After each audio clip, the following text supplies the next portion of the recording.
What's going on, everybody? Welcome back to another episode of Past the Barb. It's Monday, April 21st. We are hot off the Easter weekend, and you are listening to the #1 outdoor podcast in the world. We're back. Welcome to the show this week. We got an awesome guest. We got a lot of stuff going on tonight. We're going to dig in, but we got a full house tonight. I'm happy to say that joining us tonight, back again, Adam Bartusek. What up, buddy? I am back. I made it. We did it. I listened to the last episode, by the way, boys. Bringing the walleye game in, it was fantastic. I will say top 5 moment of the podcast. I wish I was there, but I did laugh very hard. Nitty's bachelor party story was incredible. Oh, I haven't laughed. Yeah. Fire extinguisher. Doesn't Nitty just have that voice when he speaks? Like, he's a very good storyteller. Like, I'm ready to drink some beers with this guy. Yeah. I'm like, yeah. So if you're here to listen to our guest and learn more about tournament bass fishing, you should listen to the last one in the tournament walleye scene, because there's some crazy stuff, like talking about getting live bait places. It was a very good interview. It was very, very fun to listen to. And Nitty is a special human being. So I feel like I didn't miss anything because Will was there too. Yeah, Will was there too. Will did an absolute gem. Like, he's an absolute gem. Dude. Oh, it was great. It was great. Other than that, I'm gonna just a little plug real quick. So coming up here, at the beginning of May is the Dick Hiley St. Jude Bass Classic. So I've been fishing this tournament. I think this will be my 6th year total now. It'll be my 4th year with Matt Pangrack. So those of you guys who listen to Bass Talk Live or know Panger, we've been fundraising a bunch of money for it over the years. I know Pink helps us a lot with the Crappie Chronicles deal we do at Giesenbroy. And I'm coming to Past the Barb Nation asking for a little bit of help. So right now, Panger and I are $2,200 away from having fundraised $100,000 for St. Jude in our life. And I really, really, really want to hit that mark. So what I'm going to do is, from when this comes out till the following Wednesday, which will be the 30th, I'll put a link in the description here. If you go donate $25, I have raffle tickets. I'll write your name down and your info. Just put PTB in the notes and description or whatever, and I will pick a winner that'll go on a fall smallmouth guide trip with me. If you got to come across the country, you get here, I'll make sure you have a place to stay. We'll make sure we have a great time. We'll make sure we get it dialed in. It'll be a great smallmouth trip. I took Tim and Sarah on a similar trip with me last year. We ended up catching like 27.25 pounds. It was a crazy day. They have 2 replicas on the wall from that day. That's so sweet. It was unreal. So if people go donate, for every $25 you donate, I'll give you a raffle ticket. So if you want to give $100, I'll do 4. And heck, if you just want to go on the guide trip and you're like, hey, I'll donate $1,000 just to go on the guide trip, I'll give you a guide trip. So just let's make it happen. Let's get over that threshold. Let's get over $100,000 in our life, and keep making a difference for the kids at St. Jude. So it's something I'm very good cause. Good cause. Yeah, good cause. And good representation too. Good buddy Bart and good buddy Pangrack freaking won the Derb last year. So you're not just donating to a team, you're donating to the reigning champions. That's what I'm talking about. Yeah, and I don't Can you do it again? Maybe. We'll see. I mean, I never thought I'd win it in the first place. So the fact that we won it, I guess I got to say there's a chance to win it again. But I'm just excited to get down there, man. And I don't know if I told you guys, but for people listening, we're actually filming it this year. Ooh. So I got a film crew lined up. We're going to do like a full-fledged documentary, kind of a combo of, your Brandon Polnick style Lee Livesey tournament video, but also with kind of the Chronicles style and documentary intertwined in it. Should be really cool. So we'll be filming it this year too. And Panger's face is in it. Yeah, Panger will be there. Panger's incredible. He'll be in the Great White North. Panger's ready. He's excited. He's pumped up. He was on the phone with me today. But so anyways, $2,250, I think we are away from it right now. Let's knock it out of the park this last week and get it done. PTB Nation. calling yeah. on you. I like it. We can do it. All right, Sobe, you're here too. What's up, brother? We're back again. And kind of to reiterate what Ryan said, we cannot thank you enough from the bottom of our heart. As I look back, I want to say this is month 28 or 29 that we are still the #1 outdoors podcast. And it's all thanks to you guys. If you are not yet subscribed on our YouTube channel, please subscribe, share it to a buddy. This podcast is fun. We make a ton of money doing this, so it is really fun to get on here. And our sponsors are giant, and it's all thanks to you guys. You know what I mean? Like we're rolling in the dough every single day being on this podcast, but we don't do it for that. We do it for the love of the game. It's all about having high-profile guests on. We talk about shenanigans, fishing, and everywhere in between. So thank you. Yeah. Bangers only. Really. Bangers only. That's what PTB Nation brings to you. Yeah. Yeah. Yeah. We are kidding. We are not sponsored yet, but we are the #1 outdoor podcast. We do have a media kit. If anybody would like to be the first presenting sponsor of Past The Barb, we are prepared now to actually make that happen. So we got nibbles. Yeah, you can reach out. Yes. No, we got a good, like I think tonight's going to be super fun. Seriously, dude. Like, and we've been bringing a lot of heat recently too. Like we've been bringing incredible guests, incredible content, great stories. We've been bringing it. I love the been on a heater lately. Yeah, been on a heater. Some Terry. people may say. I love the direction this podcast is going, and what we have lined up too coming down the pipeline is pretty incredible too. So we're just going to keep the ball rolling. Let's get into the juice. So before we all catch up, do we want to just touch on one? We'll bring all the fun and happiness, but do we want to just touch on one thing that is fairly not? Yes. Great. Yeah. Yes. Yeah. I think we lead with this. It's a hot topic. I mean, I'm sure most people that listen to this podcast probably heard about it. And we just want to address it. We're not here to say anything really about it other than it's a terrible thing that happened. But this was last week. Yeah. So last week during the MLF Invitational on day 2 of Smith Lake, there was a boating accident, a tragic boating accident. And where 3 people have died and there's 3 people injured from it. I think just most along with this is it's so sad and it's just tragic and really heart-wrenching. Just something I think we really wanted to touch base with this too is there's a lot of stories out there.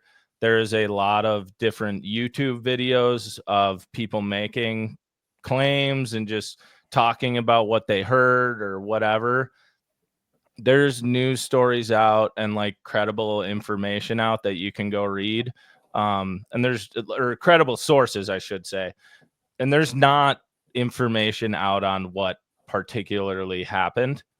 Mm-hmm. And I think it's very important that people know that and listen to credible sources when it comes to stories like this, because quite frankly, like, as I can say this most correctly, I think it's just very disrespectful to the people involved, the families who have loved ones who lost their life or are injured, and people's lives who are going to get changed forever because of this. Mm-hmm. I think it's just really disrespectful and insensitive for, the people involved, for others to go out and make videos and stuff, just not with factual information. So I think that's the biggest thing. Just, you want to go click on it. You want to see what happened and you want to know, but just wait for MLF to make statements, wait for credible There'll be an sources. Official news release, press release or whatever, when there's actually information available. But at the end of the day, like you said, Bart, it's just sad. And, it's like people lost their lives doing what we all love to do. And that's just enjoying the sport of fishing. So it's really, it sucks to even hear about that kind of stuff. But I mean, the reality is that stuff does happen and it's not good. So, yeah. And for people too, just like with the spreading of everything or the news, is like fishing is a very safe activity. There's very, very, very low number of boating accidents.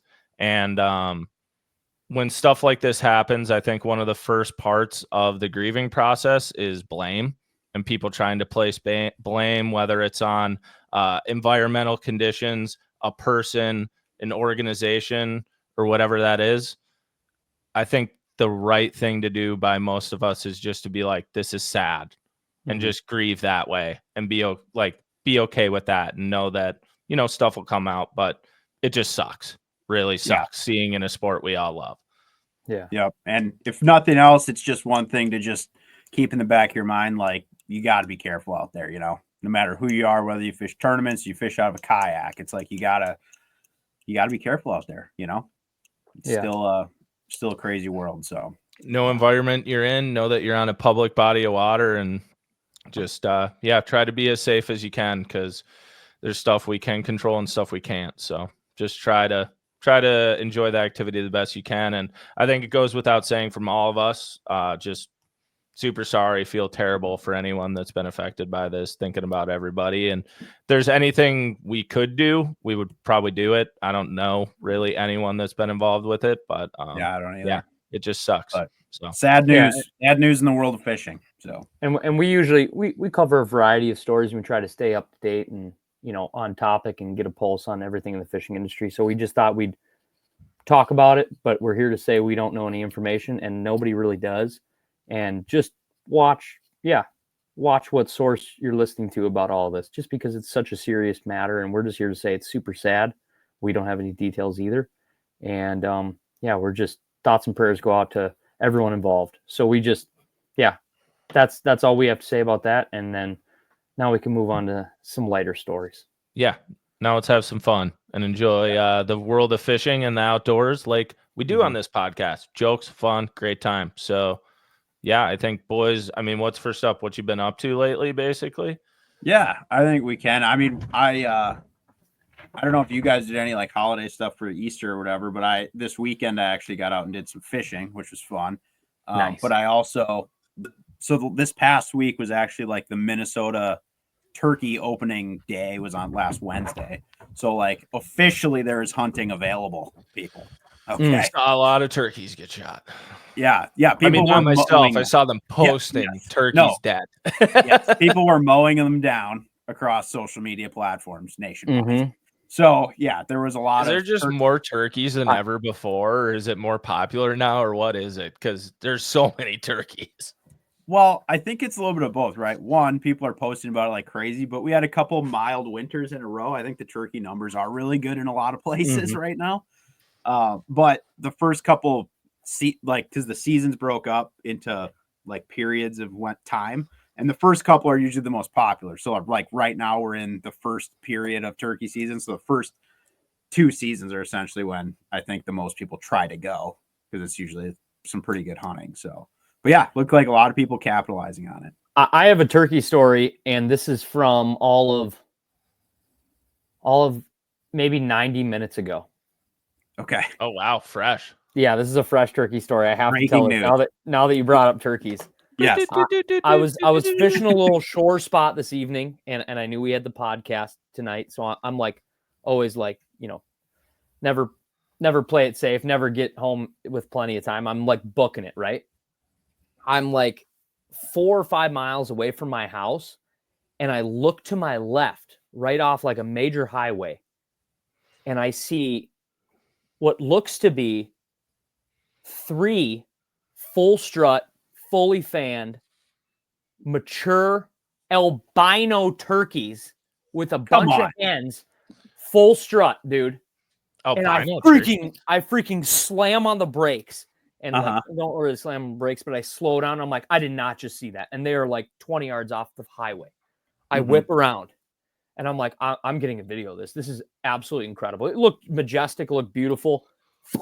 I book back around. I have a video of this, of me going, and I'm sending it to my buddy Cole Pint. Cole Pint like hunts in the area. I'm like, dude, you need to go get permission from these people. Like tomorrow, there's 3 freaking giant albino toms, like, and they're doing it right here. I got a video of all this. It's incredible. I turn back around.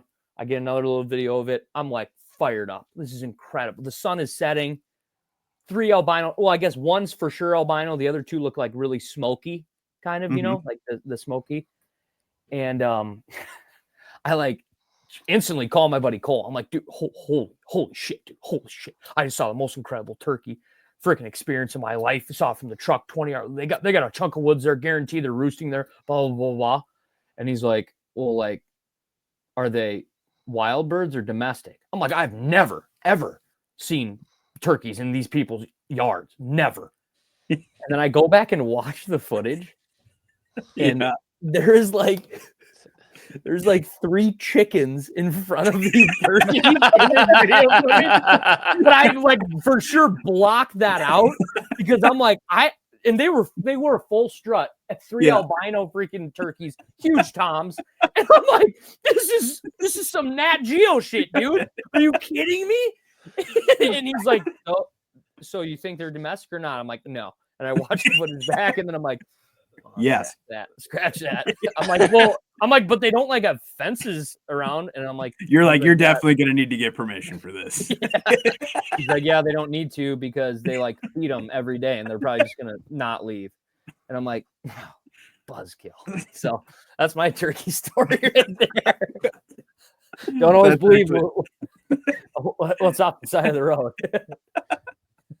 Oh my God, that's this funny. Video footage is incredible, by the way. We will post this on our social media. I swear you're gonna hear my voice and go, wow, dude, he believes this. Like, this is real, dude. This was 90 minutes ago. I was so excited.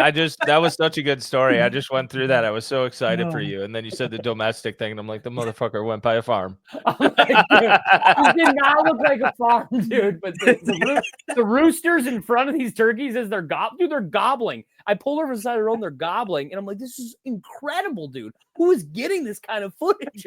Who gets to see this? And probably the people that live there every day. Probably everyone that drives by, probably. I need to get out more. Oh my God.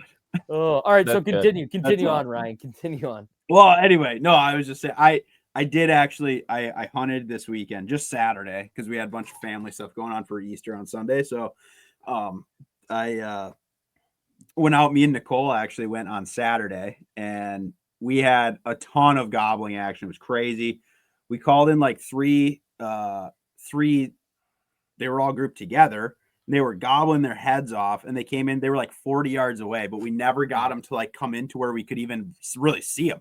They came in, we could hear them like spitting and drumming behind us, and you could freaking hear they were so close. It was stupid. They were right behind the blind we're sitting in. And yeah, we probably had, I'd say 7 or 8 toms gobbling Saturday morning. Dang. And I don't know, we pretty much hunted out of a blind for a while, and then we ended up going kind of hiking, trying to see if we could hit one in the middle of the day. And that didn't really pan out, but we did have a cool spot we got into when we left the blind. We just we had a full strut like tom decoy with, and we're hiking through this like real thick chunk of woods, and heard like a hen calling, like yelping or whatever. Yeah. And we just like laid down on the ground, and I had the strutting decoy like sitting right in front of us on the ground, and I'm calling, and we get this hen to like respond or whatever. And she's like, seems to be pretty into it and like responding back the whole thing. I keep calling, and she keeps coming closer and closer. And I was like, let's just see like how, yeah, like how close we can get it action. See how close we can really get it to come in. Because it's like, whatever. It was kind of, the morning was kind of done, right? It's already like 11:30 probably. Yeah. And I'm calling, and it keeps like, it's coming closer, and it's kind of weaving back and forth. Keep calling. And we're laying like just on this little berm, right? And it keeps coming and coming and coming. And we're both just like laying on the ground next to each other, basically behind the fan on this decoy. And this hen, dude, keeps coming. Eventually, like right below the fan, I just see its head like looking around, and it's probably less than 10 feet away. Right? We're just like laying in the dirt behind this decoy, and this turkey like walks right up. And she's kind of like a little bit freaking out, like, what are we gonna do when it like walks up here? And I was like, I'm trying to find out. Like, yeah, like, let's like, catch it. I don't know. Yeah, can we catch it or what? So we got it. I would say it probably got as close as like maybe like 8 or 9 feet away from us. And it was like then it started getting a little sketch, because it was probably like, what is this? What am I doing here? So it hung around us for a long time, but we got it in. Yeah, wicked close. It was super cool. So I really wanted to get back out Sunday. I just didn't have time to do it. So I think I'm going to go back this week. because the tag I have is good for the whole season. I have like an archery tag, so Oh, nice. you can just hunt like the entire time. So I'm gonna try to maybe get out during the week sometime this week, maybe one morning or something, and try to make. Have you ever considered using the broadheads that are like the guillotine ones where they? Oh yeah, like the decap type broadheads. Yeah. I haven't shot those. I would consider it, I guess. I just like most of the places that I hunt, I feel like aren't like super low. Like I feel like if I had a spot where I knew I was like consistently going to call them in super close, Yeah. maybe because it's like those you gotta be fairly Got to be a close good range right with those. situation. Yeah. Well, yeah, I don't know because like the ones that I've shot with a bow are all like I've body shot them. Yeah. Which I guess, yeah. I mean, if you hit them with one of those, it's done deal. You know what I mean? Like Like it'd just be cool. Like I feel like that's a bucket list deal is to like kill a turkey with one of those guillotine broadheads. But also like I would, but I just haven't. Yeah. But you've hunted turkeys enough, like, dude. It's also like you got to be a good shot. Like the amount of. Well, I think that's the key is like getting them in really close range. Yeah. You know, like under 20 yards. I bet like probably closer to like 10 or 15 yards is more ideal for that shot. Dang, but that's the cool part of going with a bow, though, is like you got a lot of hunting ahead. Yeah. No, it is. It's sweet. And I think the only other reason I haven't really gone to do like that is you like have to set your bow up for that. You know what I mean? Like you're not just going to shoot like arrows that you would hunt with. Like you would literally have to set your bow up in the spring to do that. Not that it's a big deal, but like you would have to do that and then hunt with that and then, you know, whatever. But no, I'm just excited to get out. I've been shooting my bow a bunch and everything. And that's been super fun. And yeah, ready to make it happen. But no, I had a lot of fun going out there and hearing those gobbles just ripping in the morning was pretty cool. Because Saturday morning, it was like flat, calm, you know, like you could hear everything, dude. And they were going off, which is what, of course, then I go on like Instagram later and everyone's like mowing them down on Saturday. Yeah. Like it was like happening. And I was like, yeah, that was cool. But no, I'm going to get back out. I think we'll get it done. I'm pumped. I think we're going to try to hunt together maybe at the end of the week or something again and see if we can get one down, but it'd be cool. Yeah. So, but that's pretty much the turkey stuff. But we did some shore banging fishing. We've been fishing I saw some pictures Minnesota of that. River. That looked legit. Yeah. So like the past couple of weeks, I've been at this one shore spot and it's pretty like legit. Like the setup is really crazy. It's super shallow. It's like this creek mouth basically. Yeah. And for what I mean, there's very little current coming out of it, but there's enough that I think there's some bait flushing through it and it keeps the fish there, like predator fish there. But I went there the first time and I had caught a really big buffalo and I lost a couple other ones. And I was like, that was cool. But I wanted to like go back because I felt like there was more fish there. And I got there like right before sunset and it was kind of done already. So I went back a different day and I got in there and it's like, I think there's a lot of rough fish there. Like I've caught suckers, carp, all kinds of that stuff. And I just like catching like bigger fish in the spring, right? But it's a spot where I think it's like you definitely get some white bass or whatever. So we went back there, kind of targeting like there was a lot of buffalo there. And I was like, I think we could catch some. We went back there and we got there. And I think the first cast, I lost something big. Like I literally threw it out there, just a jig with a little plastic on it. I was just hopping along the bottom. It got thumped. I set the hook on it, fought it for like 30 seconds. We never saw it because the water's so dirty. Came off. Second cast, Nicole fires in there, hooks something, and it is like, I'm talking fighting hard. Like rod is bowed up. There's like water throwing, and it's because it's like 2 or 3 feet deep in here. And we're like dirty water, like wicked dirty. Super dirt, chocolate milk, dude. And I was like, I have no idea what this fish is. Like it seemed really big, but we couldn't get a good look at it. And we got it closer to the shore and we could see it was a huge dogfish, like really big. Like its head came out of the water and I was like, I know that this is a dogfish, but this seems very big. Like, yeah.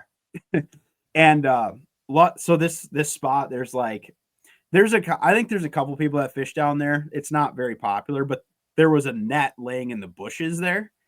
And I was like, we're going to need that. And it was a real crappy net. Like most of it was like not even connected to the hoop or whatever. And I'm just like, I need to try to like do something with this. I will utilize that. Because there's no way we're landing a dogfish with no net, dude. Dude, they're so mean, and there's there's no in the river. There's no way you can grab them that it's like you can control them. It's not like a pike where you just grab behind the head and they're like, well, I do nothing now. Like this thing is just like straight mad always. A dogfish is kind of like low-key an apex predator. Dude, they're badass fish. Like I know some people don't really like them or whatever, but they are sick, dude. Like really cool fish, really like aggressive predator. So, okay. So I get down and it's like a little cliffy mud bank thing there. And I'm kind of like down there in the trying to not fall in the mud or whatever. We finally get it in the net and it's like totally like curled in the net, right? This is like a trout size net basically with like a deeper bag on it. And I just drag it up on the bank and we're both just like, dude, that is freaking huge.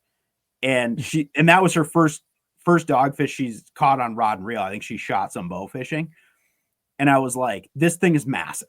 Like for real. We didn't have a bump board, we didn't have anything. And it was definitely I would love to scale it. It was definitely like mid 30s inch fish, like very big, dude. She posted that. I think I sent you a picture of it, but dude, the head on this thing was ridiculous. Like it looked like a pike, like a 40-inch pike dome on this thing. And for anybody out there that's caught dogfish, like I did see this picture, and this dogfish is incredibly large. I've caught a ton of dogfish in my life, big ones too, in the dirty South Metro where I live. This is bigger than any dogfish. I'm telling you, I've caught a lot. I've seen a ton of big ones, and this is by far the biggest one I think I've ever seen in my life. I want to say the Minnesota State record is somewhere around 13 pounds, and I think it came out of Wabasha, Minnesota. Really? That I'm pretty sure. I'm pretty sure it was broken. Absolute unit, dude. Mississippi. But she posted on Instagram, Facebook, whatever. So I'm sure you can find it if you want to see it. But wicked big fish, dude. That's freaking awesome. But yeah, and then we caught a number of other fish, but there was like we really honestly wanted to catch these buffalo, and we've been catching them on like a jig and plastic. So we were targeting that, but we're like by-catching all this other stuff, like we're catching pike and like these dogfish and stuff like that. And I'm just like, I don't know, like if those buffalo move in and if they like spawn in there and dip. I don't really know much about. I think it's weird. You're like catching the buffalo, like you're catching the carp. Oh, dude, they are slamming a jig. I'm talking like aggressive, like hopping it along the bottom and just like pounding it. Wow, pounding it. Yes, I do also need to bring attention to Bart. For some reason, got up and left his mic a couple minutes ago, and you would think it would be just a bathroom break, but he hasn't come back in a little bit, and I'm nervous. Yeah. Let's be quiet for 1 minute. I want to try to eavesdrop on what's going on. Let's see if we can tune in here. Wedding planning at its finest. Yeah.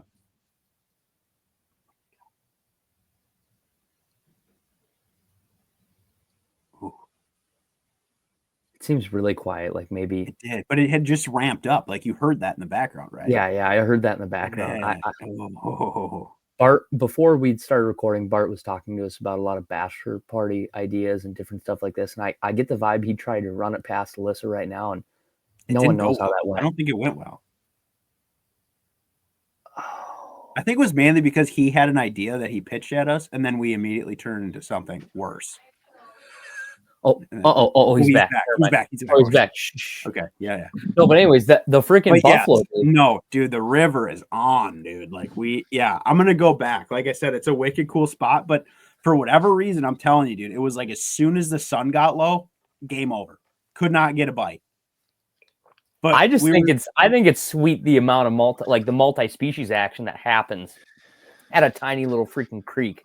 In a backwater, not even moving your feet, dude. Just standing planted one spot, and you're just firing this jig around, and you're just like on, and it's like different stuff every time. And you don't know what it's gonna be. Like that is one thing. And they're like, and they're all big, dude. Like none of these. It's not like we're crappie fishing. Like I freaking love shore banging, dude. Yeah, especially rivers. Like rivers are just nasty like that. Like you just don't know what you're gonna catch. I would have liked to have slammed some white bass though there, because I think that it's a good spot for that. I just think the timing wasn't on for it, but I was like, soon, dude. It's got to be soon. I know it's got to be soon. It's got to be. It's got to be. But Oh. who knows? But yeah, that was pretty much that. But yeah, Easter was fun. Cooked a crap load of food. Had fun with that. But on to the next one. But yeah, I think I'm gonna probably try to hunt again this week and probably fish a little bit. I have my boat back. Got it all mainly put back together. I just gotta go run it around and make sure it's all good after pulling it out. But I like that. yeah, I'm hyped. Things are happening. Speaking of white bass, I did a little white bass banging this evening. Before Sheesh. this, I was banging some white bass, kind of like where the Minnesota River meets up with the St. Croix, but on some legal water. I did a little shore banging with confluence banging. A little confluence banging with my buddy Victor. My buddy Victor and I, we've been kind of DMing back and forth. He's a fellow from my area. He's a freaking hammer, and he's he's always on secret juice, secret little shore spot, secret this, that. And we just we were talking with each other, and he's like, I'm trying to go check the spot. And I'm like, I'll come. So I went, and dude, it was sweet. Like, we caught a couple little tiny smallmouth, and then we were fishing this freaking mud line, dude. And I want to say it's where probably like the Croix and the Minnesota meet. Mississippi. Yeah, the Croix and the Mississippi meet. Yeah. And there's this wicked mud line there, and we were just throwing a little jig head and a mooch minnow, and we were dragging it, and then funk, and then white bass. And we were like, we walked out on these drift logs that were way out, like right where these, the seam met. And it was kind of sketchy to walk out there. But once we got out there, we like sat down on the logs and we're catching them, and it was a good time. So yeah, it was good. I've been doing a lot of I love this time of the year for a bunch of different reasons. I love spring, but my boat is not quite rigged yet. And I'm just beckoned to either a kayak or the shore. And I'm not complaining at all. I love it. Like, I don't want to lose that fire I have inside of me to go check out different shore spots, or because it just makes you be adventurous, makes you get sneaky. It makes you look at the map more, makes you look at stuff more. And I've been on kind of like a shore banging tear between South Dakota and then a little bit of Minnesota. I've just been, I don't know, trying to look at the map more and play around and get outside my comfort zone. There's a lot of different fishing opportunities here in Minnesota and then in other places too that I don't utilize as much as I should from the shore. Like there's opportunity. If anybody is out there and they don't own a boat or even a kayak, or maybe they just own a kayak, or it's out there. You just got to look for it. There's good fishing. There's really good shore fishing opportunity throughout a large part of the Midwest. Yeah. Have you been harvesting? I've been harvesting a little bit. Yes. Yeah. Out in South Dakota, I've been harvesting some walleyes. I should have probably tried to harvest the white bass. You would have shook your head at me for me letting them go. But yeah, I've been harvesting some walleyes from the shore in South Dakota, and it's been good. I tried to talk. I don't know. Maybe you want to try. This is not Ryan's cooking corner. This is not the Twisted Fork, but I tried to talk Steph into a recipe tonight I saw on TikTok, and I wanted to make a fish sandwich out of it later if this worked out. We were going to do BLTs tonight, and then I saw on TikTok there was like this low carb option where they put cheese down on top of these sandwich grade pickles and then put it in the oven, and it was supposed to like flatten it. Like, you know how you've made like cheese wraps before. Yep. This was supposed to kind of parlay with these flat type pickles. And I was like, that would be just a sick fish sandwich. And the way we did it in the oven, they turned out floppy. Maybe we didn't do them long enough. Maybe we didn't crisp them long enough, but kind of didn't work. But this is only phase one. You kind of get what I was just the beginning. Oh yeah. It's just the beginning. You know what I mean? It's always a work in progress. Yeah. No, I totally get what you're saying. I can see that. I can see that being good. I do want to say, not even a shameless plug, the freaking Mooch Minnow by Crush City is a freaking great bait. Not just for guys using FFS, freaking throwing out there shaking a minnow. I don't care if it's for walleyes, white bass, smallmouth, whether you have forward-facing sonar or not. I've been utilizing it a lot more, just like in different scenarios for walleyes and whatever, like where I would be throwing like, a small swimmer, Kitech Easy Shiner, stuff like that, and it's outworking them. It's a freaking good bait. It's a really, I will say really you did text me a couple of those pictures from you guys fishing tonight, and that bait is gagged, dude, by that white bass. Choking it. And this past weekend, Steph and I, we were out shore banging in South Dakota, not filming, just shore banging. Steph outfished me like 4-1. and she was casting a mooch minnow and reeling it in, and I was casting a little mare, a little Kitech, easy shiner. I was like throwing awesome little walleye swim baits, and Steph's throwing a freaking mooch minnow, not shaking it, just reeling it, out fishing me like big time. Just and I was clapping. like, yeah, it's a good freaking bait. It's a really good bait. I think a lot of Panger talks about it on his podcast sometimes, but I really think blind minnowing is actually going to become a really big deal in the next couple of years. And you heard it here first, or if you didn't hear it, I'd rather you not hear it. Yeah. All right, Bart, how about you? What's new? I've been up to a lot. The reason, this is actually a funny story. So the reason I just disappeared for like 10, 15 minutes or whatever, I texted you guys, but like I was sitting here chilling, and just out of the corner of my ear, I just heard a cat meowing. And I'm like, oh, it's probably just Tito being Tito. But then it progresses for like 2 to 4 minutes. And I'm like, this normally doesn't go this long. So I like, yeah. So I go out into our laundry room, and Tito has gotten into this obsession since he was a kitten of getting up. Our laundry room is the only thing that doesn't have like a ceiling, so he can get up into like 2x4s and stuff, and then get into the actual framework of the house. And he loves going up there and exploring every once in a while. Drives me nuts because if he ever gets stuck or something, like I can't get him. So I'm chilling, and I hear that, and I'm like, God damn it, my worst fear has come. And I go out there, and I just hear meowing, and I'm like, God damn it, he's stuck somewhere, and I don't know where it is. So I go grab Alyssa, and we're trying to figure out where he is, and we like keep calling his name, but then like whenever we get in there and make noise, he just doesn't meow, and I'm like, where is he? You're like, dude, I'm trying to help you. Yeah, it's trying to find a smoke detector that's beeping. Yes, yeah, and it won't beep. Yeah, exactly. And I'm like, God, where is he? And so she's like looking up, because then suddenly I'm like, maybe he's in the garage. Like, we leave him in the garage on accident? And no, he's not in there. And then I get back in there, I hear one meow, and then I'm like, Tito, and then he doesn't say anything. So I'm sitting there forever, and I'm like, God damn. I go get a ladder, and I'm like poking up there with like a flashlight, looking everywhere. Still nothing going on. I'm like, where the hell is he? And I just sit there dead silent for like 2 or 3 minutes, and all of a sudden I hear him meow, and I'm like, he is in this corner.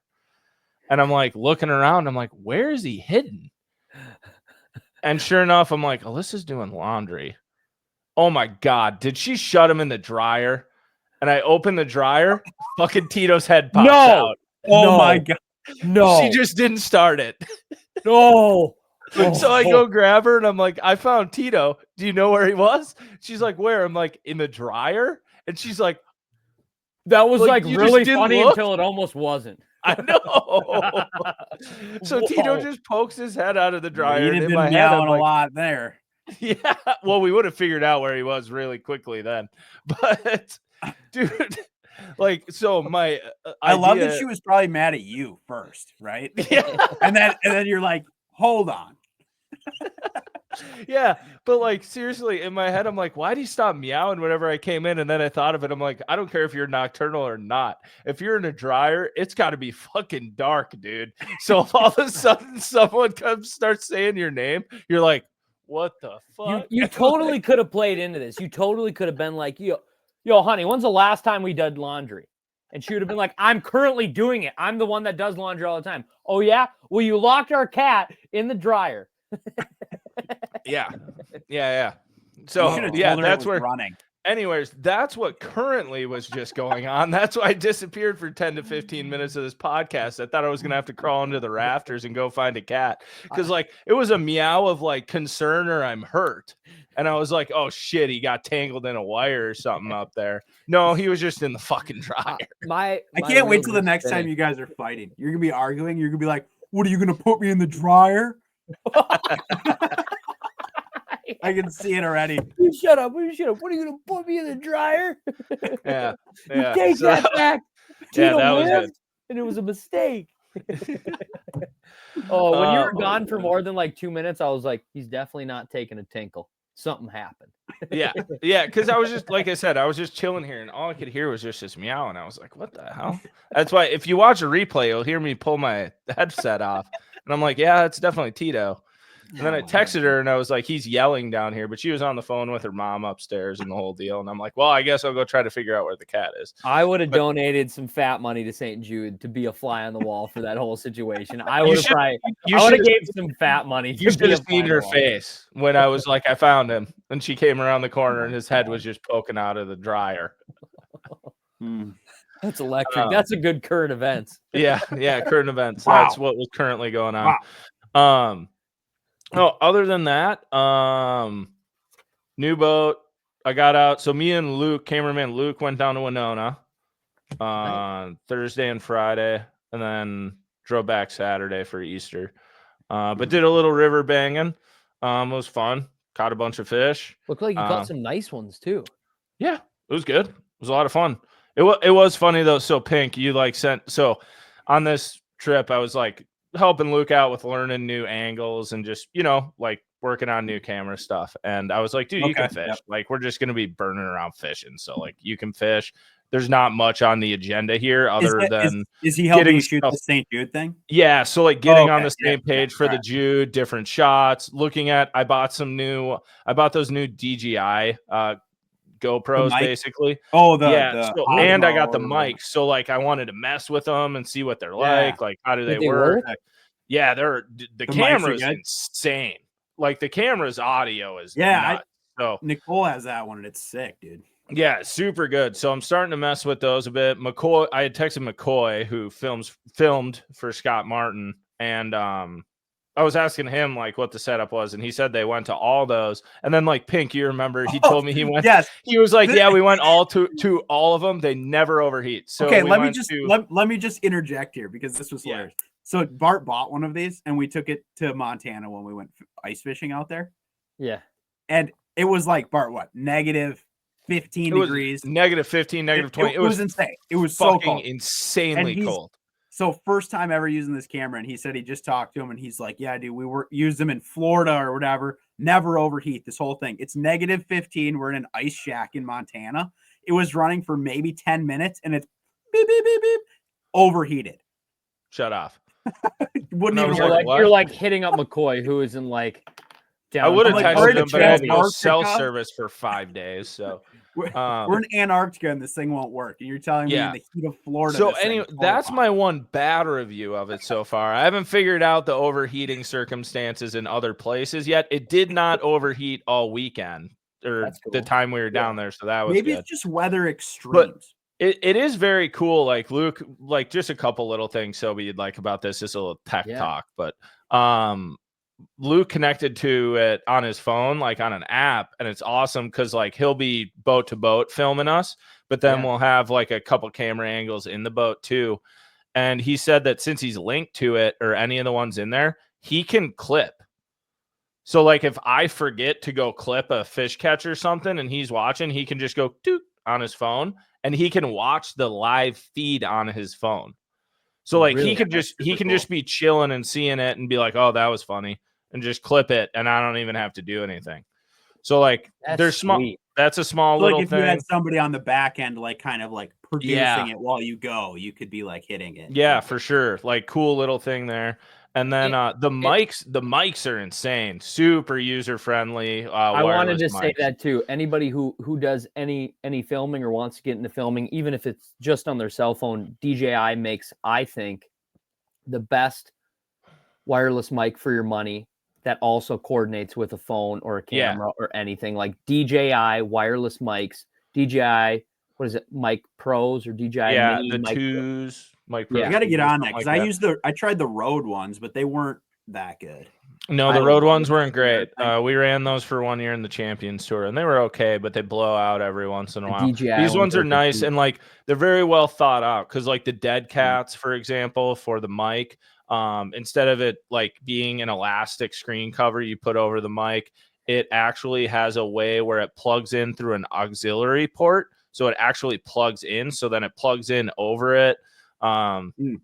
Perfect windscreen. It's very well thought out. I was very impressed. They're sweet mics. I was very happy when we went down there for like 2 days and messed around. Like I threw my drone up and then I was on the water and I was like, all right, follow me. And he was like, what do you mean? I'm like, well, I'm going to go like 40 to 50 in my boat and you need to follow me while you're going that fast. And he's like, oh, really? I'm like, yeah, I mean, if we're going to, that's how those scenes get filmed. So let's try it. Then we go do it. And he's like, oh, this is easier than I thought it would be. And I'm like, yeah, a lot of this stuff's really intimidating until you like start doing it. So yeah, it was good. Good time. Had a lot of fun. Set the hook for the first few times. Got to mess around with some stuff. Beyond filming, what were your top 3 presentations that caught? I actually caught a lot of bass on a swing head. Oh, okay. Number 2. Actually, and funny enough, so we on a Bronco bug, because I get any tournament gets one on a bait. Like I am so easy to market to. Like if you guys have seen my garage, it's influenced. Ridiculous. Yeah, I get influenced hard. Like I am very easy to sell baits. How many packs did you buy? I have been better at that though. So I bought one. So I only bought one of like 4 or 5 different colors because I just wanted to see the different colors. Because like those Crust City colors are very different compared to most generic colors. So I got some of those, but yeah, I caught them on a Bronco bug and then just like a couple other, I don't know, like Packer craw type. Did you get some green pumpkin blue flake? I think they were sold out by the point. I think I have 2 packs of Bronco bugs in that color. Yeah. So I did get some of those. Those were cool. So yeah, Bronco bug was good. Caught some on a jig. And then a jerk bait. Oh, you did get some on a jerk bait. That's awesome. Yeah, I got a bunch of fish on various stuff, man. Nice. To be honest. That's like a fun. bunch of it was more of like it was cool going and fishing a bunch of different stuff. I caught a lot of fish on transition seams, which was fun because like sometimes when you get to the Jude, they're like so much going into the spawn that they're not really in seams very good. So it's kind of fun just being able to like go to the river and be like fishing some wood and then look ahead of you and be like, oh, that seam, like I can see that current seam, and then just run up to it and chuck in there a couple times and yoink. Bonk. So yeah. Oh, and chatterbait. Caught quite a few on a chatterbait too. Nice. But dude, the funniest part was so like Luke's fishing behind me, kind of what I was talking about before. And we're like flipping wood, and he caught a couple, but the best part was I must have been really good at not flipping where the dogfish were because he was ravaging dogfish. Like I am talking cracking them. Dogfish are And coming out to fishing, play. and we're like flipping the same wood, the same stuff. You know what I mean? And I never caught one, and he caught a lot of them. So any real big ones? No, they probably like 4 to 8 pounds, something like that. I do want to say I think the section of river you were fishing is where the state record dogfish came from. There is a lot of very big dogfish in the Winona pools right now. I don't know why there particularly, but holy cow, is there a lot of dogfish down there? Yeah, I'm fishing that low density water, dude. Big zone. Yeah.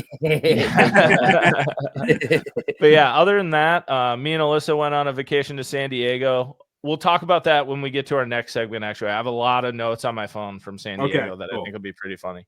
But yeah, other than that, just getting into the open water season. I like it. Yeah, I like it. And you knocked the rust off. I feel like you straight up knocked the rust off. That's like, yeah, I need to get out a couple more. And you did too, times, Ryan. but, and I did it. It feels good. Like we are no longer using rods this big. We are using long rods. We are working on our casting skills, and it's coming. It's like riding a freaking bike. Yeah, I need to go out a few more times just for like. I feel very not smooth with loading and unloading the boat for the first probably 5 days, your whole process, especially when you get a new one. Everybody says that weird. Yeah. So got to do that. But we want to rip through some notes on our phone real quick. Yeah, let's do that. We haven't done this segment in a long time, so we're bringing it back in. This one is just merely outrageous observations that we've had in who knows how long. I don't know how long we're digging back into some of this stuff. I think I have a couple that are pretty old, but this one, I think I can't even remember the last time we did this. But Bart, you want to? It was a long time. So yeah, basically for new people of this segment listening, this is literally what it is. It's notes on your phone. It's when we're walking around in just general society, and you have a thought, and you just throw it down. So my first one, I think everybody will relate to this highly, is I put, why is it always windy? Okay. Valid. I just feel like, I don't know. As of recent, it is always windy. Big And win. then like today I went and dropped my boat off to get a custom boat cover done and stuff. Mhm. And it wasn't windy.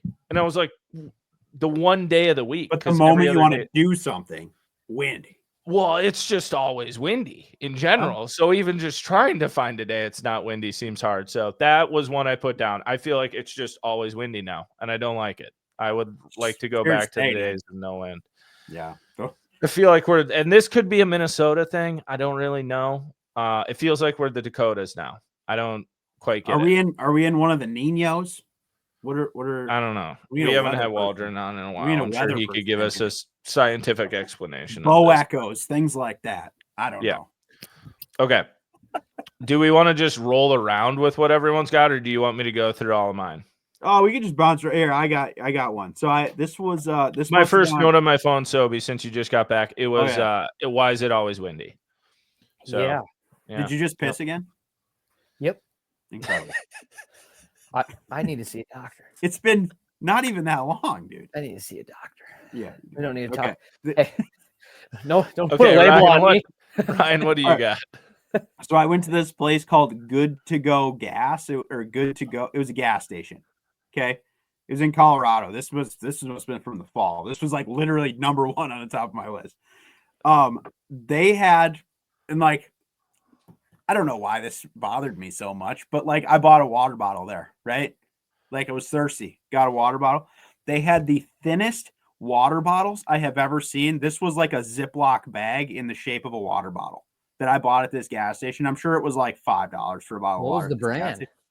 It was their own brand. The gas station was called Good to Go Gas Station, and they had the most trash water bottles I have ever encountered in my life.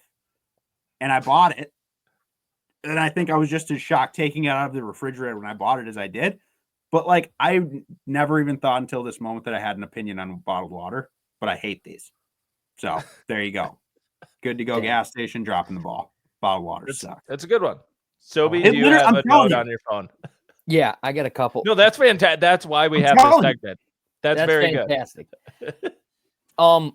First note on my phone, I have South Dakota wind farm big. and I think as we drove out there, we took like the South Dakota Autobahn, like where you get on that. I think it's The Interstate. speed limit's 80, but it's really Yes. whatever you want to do. It's Interstate 29, and I think it runs from Winnipeg to Omaha, Nebraska. And so it's like everyone's flying 92 miles an hour, and I'm going like 80. And I go by like this giant wind farm, and the freaking turbines out there are like twice the size of the ones as you would go to Iowa or Rochester. They're huge out there. They're so big. I bet they're each propeller is like 80 feet long, and I'm probably botching it, but I bet just it is. magnums, Dude. Wind farm, South Dakota, big. That's a good note. Yeah, I was like, All right. oh. My next one. Pink will appreciate this one. Pink is known for my whole life. I have said that I've had an opinion on sushi that all sushi is the same sushi, and nobody will ever teach me anything different because people are always like, I got this great sushi place. And I'm like, it all tastes like sushi. So my note is, turns out sushi in San Diego is much better than Minnesota. Ooh, okay. It's truly shocking when you go to somewhere that actually has an ocean. How good your seafood is, right? Yeah, that's true. That's So we went to a sushi place one night that I had a couple relatives out there that I was like, yeah, I just need to take me to like a good sushi place so that I can like either put this to rest in my mind of I'm right or maybe I'm wrong, and I will accept that. And I am here to say that sushi is better in San Diego than it is in Minnesota. It is noticeably You different. heard it here first. Was there a certain role that was like that stood out to you? Honestly, that I can't necessarily think of that. I can't better. remember the one I had, but it was it wasn't like a spicy tuna roll. But it was some fancy name. It was very spicy and it was very good. But you actually enjoyed it, is what you're saying. Yeah, I enjoyed the experience, and I was like, okay, I understand why people go get sushi now. Okay. So that I did have that. Fair. So yeah, Nice. Pink would appreciate, and Pink, you would like this too. You know how picky Alyssa is. Yeah. Oh yeah. A part of this deal was she had to try sushi or fish, and Did David you not have ordered chicken nuggets there or what? No, they had mashed potatoes. She ended up okay. eating 2 servings of mashed potatoes for dinner. But She didn't have sushi? she did have 2 bites of, I think it was a bluefin tuna sashimi. So it was literally Okay. just white rice and raw tuna. What'd you think of it? She said it was fine, but she had 2 bites and then moved on. She does eat like a toddler, though. That's cool. 2 bites. 1 bite, I was like, "Oh, this is coming back up," and she was like, "Let me try again," and I was like, "Whoa!" I think you got to hit her again with it, and then hit her again with it. Like she might one day just be like, "Okay, I love this now." I'm just saying, I have so. not minced words on what I think about the way she eats. To her face, so it's fine. All right. So, anyways, that's my San Diego note. Continue. Okay, this was a good one that just happened the other day. This one was actually from Nicole, but she called me. She went to a drive-through and she paid with cash, and it must have been like a teenager or somebody working at the drive-through. She paid with cash. They had to call their manager because they didn't know how to make change for the cash that she gave them. Oh wow! Like had to physically call a manager over because they didn't know how to give her money back. Seems like a crazy story to us, but I bet that happens a lot more than we think. Like, yeah. She told me we're doomed after that, but we're doomed. Isn't that outrageous though, dude? Like, yeah, it is. Yeah, like that you could even work at even if just a fast food place, and they weren't like, "Here's how to give people coins back." My question here is, how long has that person worked there and nobody's paid with cash to get by? Change. Yeah, like was that manager like, we're like 2.5 weeks in, and they're like, "Hey, I can't make change here," and they're like, "How do you get through training?" but also like, what is like, the thought man, that everyone did pay with card? Like they're like, that'll be like 15.47. You hand them a 20, and they're like, I don't know. I don't think so. I don't think so. We only it's not gonna work. That's a good one. That is a good one, Pink. I like that. All right, so my first note on my phone was South Dakota wind farm big, and my second note was South Dakota small town. South Dakota has so many legitimate designated towns that are so small. I drove through Grenville, population 46. I drove through all these other towns out there, population 166. I'm like, I like that. How often do you think they update it? Like there's a birth in the town and they're like 167. There's 46 people in the They probably have to have like a meeting about it. Yeah, they're like, we need to up that sign. Like how much? Like by 1 or 2. Are there city council meetings just Christmas? Like it's just your family get together? This is what I told Steph in the car. I was like, okay, so say you're out here, and they're like, we were kind of in, bumfuck nowhere. And I was like, so say you get something stole from like your front lawn or your driveway or your garbage can or like your basketball hoop gets stolen. You basically got like a pretty wicked good chance at knowing who did that, because you're probably like there's like at least this section of the town, like those people are super old and can't walk. These people are under the age of 8. I got like a 1 in 25% chance, a 1 in 25 chance at guessing who did this to us, like who TP'd our house or who stole this. That's good. So yeah, it's nuts. And tell me your like voice to texting these too, because this is what I'm envisioning you like driving and just being like, wind farm big, boom. Big, yeah. South Dakota town small, and like the fact that you feel like you had to leave words out. I love it. I don't know. I think I'm like texting and driving as I did this. So this is what I'm reading back. Okay. So my next one, I have electric cars and car sick. So this is actually ended up doing a fair amount of research on this when we were out there. So the friends we were with, and like basically any Uber you get into in San Diego, they have a ton of electric cars there. Electric cars are actually like one of the top things people get car sick in, and it is because they're like they have a certain braking system or whatever that like recharges them, but also your accelerator on an electric car, well, I mean, it's like a golf cart. So like when you're driving, like you don't have to hit your brake. Like if you just let go, you'll come to a stop, and it just kind of feels like you're floating, and there's no shifting. There's a bunch of weird things that go on. And eventually you're like, I'm starting to get car sick right now. This is weird. I've never been motion sick in my life. And actually the number one car that people report car sickness with is a Tesla. Yeah, they're very high up there. So that was kind of that experience. I've never gotten car sick, but yeah, rode around in a bunch of electric cars and like you could feel it. It's hard to explain until you ride in it. But if people get in, and like if you just do a 10-minute Uber ride, you don't really feel it, but it's like 30 minutes. If you get in a vehicle for like 30 minutes, that's electric.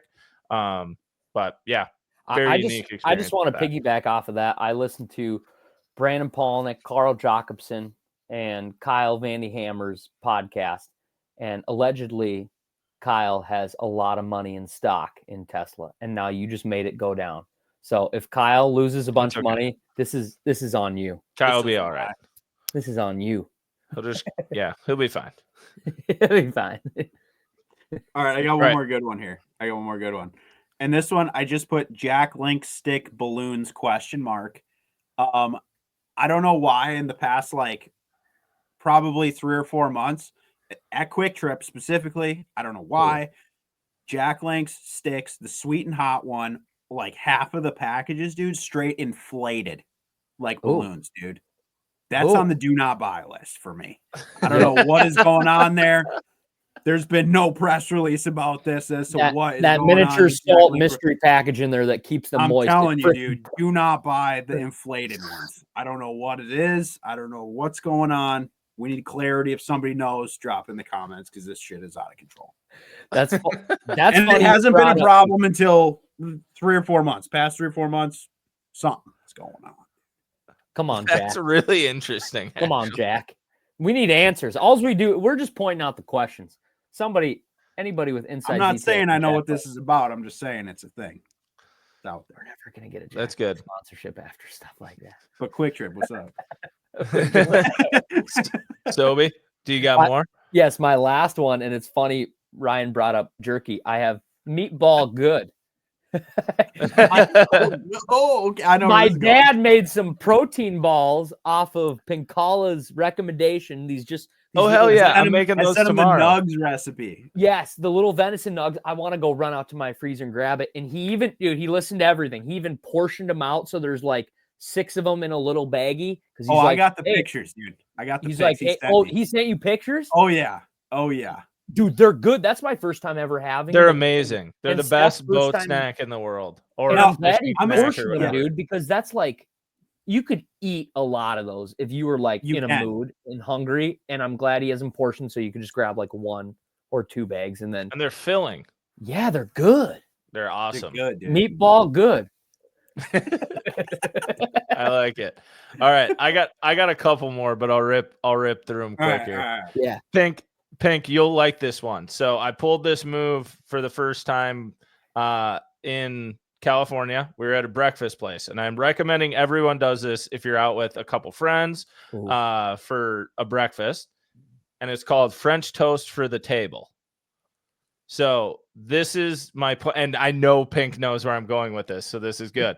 So you always go to a breakfast place, and everyone looks at the menu, and they figure out what they want, and they always look at the French toast, and they're like, God, I would kill to have a piece of French toast, but I don't want to get the whole thing. I don't want like 3 or 5 pieces of it, because then you just eat 5 pieces of toast, and you feel like you're going to fall asleep for 7 days. Yeah. So we all got our own thing, and then we ordered a French toast, like one of the 3 pieces or whatever, put it in the middle, and everyone was able to grab a piece or whatever. Phenomenal option. That's kind highly of recommend for move, everyone. Dude. That's a classy move. French toast for the table. Highly recommend. Good move you can pull out on your next breakfast or brunch or something like that. Ooh, that's classy. Yeah. Because I've done that a million times where it's like, well, yeah, like I really would love to get a side pancake or French toast sounds amazing every moment of the day. But like I shouldn't just order just French toast. Like you said, like I'll get exactly. You want to get an omelet or you want to get whatever, the scrambler or whatever. There's so many great breakfast foods, but just French toast for the table. Highly recommend doing it the next time you're out. It will go over well. That's nice. I like that. I like next that one. Hot topic, but I'm just going to address it. Went to In-N-Out when we were in California. It is good, but I'm here to tell you Culver's is better than In-N-Out. Ooh, there you go. Controversial take. It is. Comment down below what your guys' take is on it. Do you What'd you agree? get there? Have you had In-N-Out? So In-N-Out only offers like 3 or 4 different burgers options. Yeah. Or And then what'd you you can get get? it animal style and stuff. I don't know, bacon double cheeseburger, something like that. I can't remember the exact order. It's just one of their basic orders. Yeah, right on. It's been a while since I've had In-N-Out. The burgers at and it's Culver's been a are while since better. I've had They're Culver's. just so good. And also In-N-Out fries are just trash. And everyone literally says that. So at least when you go to Culver's, you get fries or cheese curds or something that you can like. Last one, and then we will bring on our great guest. The person who stands up on a plane to try to get ahead of everyone when they're deboarding is the worst type of person. Oh, I hate that guy. Oh yeah. I Yeah. think in a world nowadays where people are so divided, I think they can come together on this one and just Then why is there still people who do it? He's the 1%er, and everybody hates that dude. And on our flight back from San Diego, there was a parent who got up with their 2 kids who were in their teens and like got their teens to go do it. And I was like, you're teaching your kids the wrong thing. And like, you ain't going nowhere. You ain't going Yeah. nowhere. Like, You're we're not going to sit getting here there and chirp faster. you till you get off because you ain't. I mean, it is what it is. Hey, Congratulations. You got 2 seconds ahead. You did it. And all you did was piss off 20 people around. you're like, no, you go. You go. Yeah. You look totally cordial and copacetic, but I now know you're just some of the worst people on the planet. But also, That it's is- like you thought you were going to just get off. Like, you stood up like you were going to just go. Yeah. Like, what have you done this? Yeah. It must have worked before where they're just like, It's never worked. I don't think it's ever No. worked in the history of ever. It's never worked. You've I never used to moved fly more a than lot. 2 It never aisles. worked. I never saw You're like, anything brother, to it. you are in row 27. Just watch a little You more of your going movie. nowhere. Like, you got time. You got at least 12 minutes to hit that movie a little longer. Oh my God. So that is my note of That's a that good is how one. you know someone is the worst type of people. All right. One other little fun one that I just thought of is I know another great way to know that you can judge a person off of. I feel like I always go by the grocery cart theory, and is when you go to a grocery store or a Target or something and you walk out with your stuff, does the person you're with go take the grocery cart back to the register? Do they leave it right next to the car? Do they just push it off to the side? That can tell you everything you need to know about a person. I'm a In big my believer. opinion. Like, I always go take mine back. It is Yeah. 4 seconds out of my day to make it just whoever's job and stuff life Cart corrals for nicer. days. Yeah. I think as like a fisherman, like I'm like superstitious about like, good karma, bad karma. Like, I would like not even play. I would not play that game just for the sense that you'd be like, no, I'm going to get absolutely shit on, or you lose a big one, or like fishing will suck, or Because I I will didn't fall. put the cart back. I'm serious, dude. I like have this weird belief in my head. I'm like, dude, pick it up. Or like if you accidentally miss a garbage can in a public place, you're like, dude, pick it up, or you're not going to catch, or some bad shit will happen to you very soon. I kind of believe that. I love it. Those All are right. good ones, Bart. Now our guest has been patiently waiting, and I appreciate that because we just went on our notes on our phone, little tirade here. But to move into our guest, we're going to be having a new friend of the program, a very, very special guest. We're going to have on a gaming legend in the fishing world, I would say. Master of Apex. Used to be good at Modern Warfare, not so much. He was ranked 31 overall, was he not? That's what I heard. And also, Bass Pro Tour professional, heavy hitters champion. And I'm sorry, Alton, I don't know. Is that a magic trick? I don't know how many times you've won on tour, so I can't just rip that one off. Can you just tell me how many times that's been? Alton Jones Jr., everyone. What's up, guys? I've learned a lot about y'all in the past like 20 minutes. What do you do with your shopping carts, dude? Oh, dude, I always put them back. Have y'all? If anybody That's that's what I listening to figured. this, and if y'all don't follow Cart Narcs on Instagram, Oh. there's a dude that goes around and just like trolls people that like leaves their shopping cart in a parking spot. Cart And he'll, narcs? like, I love this. Yeah, Cart Narcs. And dude, he gets people. He'll like throw a magnet on their car that says like it just says cart narcs on it, and they get fired up, dude. People are like trying to fight him in a parking lot over it. He's like, just put your cart back, just do the right thing. It's not that I like hard. I like how they fight him on it. I've seen a couple of these clips too, and it's kind of like, why are you so fired up? Just that he called you out. And it's because they're like, I feel bad. And now I want to fight you. Yeah. So, but to answer your question, Bart, it's I've won twice officially, and then One was heavy I hitters, had- right? one was heavy hitters, one was at Lake Fork, and then I also had another heavy hitters, which I didn't win, but I kind of won because I caught big bass 2 of the days. I finished like 5th in the event, but one of the fish was worth 50 grand, and the other one's worth 100 grand. So Hell yeah. That's I won the pays money, better the than money most. part. Yeah, I won more than Ott did, and he won the tournament. So it worked I out. think that's the real winner. Did you rub it in a little bit? Were you kind of like, hey? Oh, absolutely. We literally there's like a 2-part trophy presentation, and he's like, "Well, Junior, I guess you're the real winner here this week," and I'm like, "Guess so." So Remember when you won and didn't make more money than me? yeah. Yeah, me too. Hey, the same thing when I won heavy hitters at Bussy Break, which I won 100 for that, but Thrift finished like 7th in the event, and he had one bite all day, and it was a 9-pounder, so he got like 120 grand. So Wow. typically, the guy that catches the big fish wins the most money in that deal. Wow. So yeah, That's cool. That's sweet. But yeah, so we're having Alton on. We're gonna dive into a bunch of things here, and I'm excited to have Alton on here because I called him actually to be on, and I was like, dude, we've been doing this podcast for like 2.5 years now, and we still haven't had an MLF pro on. And he just goes, you got to stop drinking the haterade, man.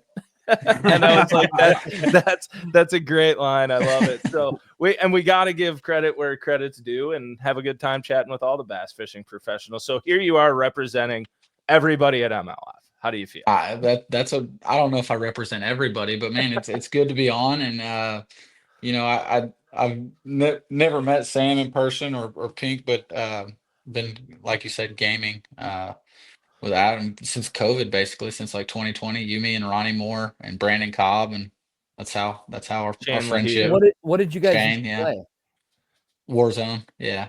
Warzone. Still a little bit of a degenerate. I still play with Brandon and Shane a bunch. We all have our PCs, and when I put the kid Oh, down, you're up to a boot. PC now. Yeah, I'm dove in. Yeah. He's you like, did yeah, I'm dive in. serious. It's the beautiful thing about bass fishing. I can write off anything. PC's for editing, dude. Yeah. There you go. One heavy hitters, and he's like, yes, new gaming computer. Exactly. No, that's sweet. Yeah, I think me and Alton's friendship began because of COVID hit. We were all stuck inside. And Ronnie, I think, posted like a story of like who wants to play COD. And I knew Ronnie, and I was like, I'll play. And then he was like, all right, Alton Jr. wants to play too. And basically from then for the next 2.5 months, probably. It was like a year, dude. It lasted a long time. We basically spent 4 to 12 hours a day together. I'm not proud of it, honestly. It's an addiction. Now I have live scope. That's my gaming now. So Yeah, there you go. Yeah. Was Ronnie and Bart good, Alton? plead the fifth. Yeah, that's yeah. Who had better trash talk online during the COVID years? Was it Ronnie or Bart? Ronnie's definitely more fiery, dude. Like Ronnie gets very mad. fired up. He gets like mad. it ain't never Ronnie's fault. I love the dude to death, but it ain't never his fault when things don't go his way on gaming. 100%. That is a very accurate way to say that. If you And I'm had probably someone guilty on of your that team, Clip Ronnie in this. Clip Ronnie in this. yeah, Right? we'll tag Ronnie. If you were to have one person in your 4-person squad of ours that were to rage quit and throw their controller, it was Ronnie. It was Ronnie, 100%. for sure. Really? Yeah. The amount of verbal lashings that my poor brother Daniel got from Ronnie. I was gonna say, I think I've witnessed some of this from like behind the scenes a little bit, like from just being over at your house, Bart, and kind of like watching. Because I think Jake played too, right? Yeah, Mhm. Jake. Yeah. Jake would play So all the okay, time. I definitely heard this going down for sure. Yeah. Yeah. That's Oh, it awesome. was great. So like Jake and Daniel always joke now because like we'd have people over and be like, who are you going to play with? And, they're like, oh, I'm playing with my buddy Alton. And they're like, who's that? He's like, I don't know, some professional bass fisherman that Adam introduced me to. And he would just log it. Like, I'd get home and be like, oh, who are you playing with? And he's like, it's Alton. I'm like, oh, well, yo, what's up? So it's funny. They ended up becoming like good friends because of it. So yeah.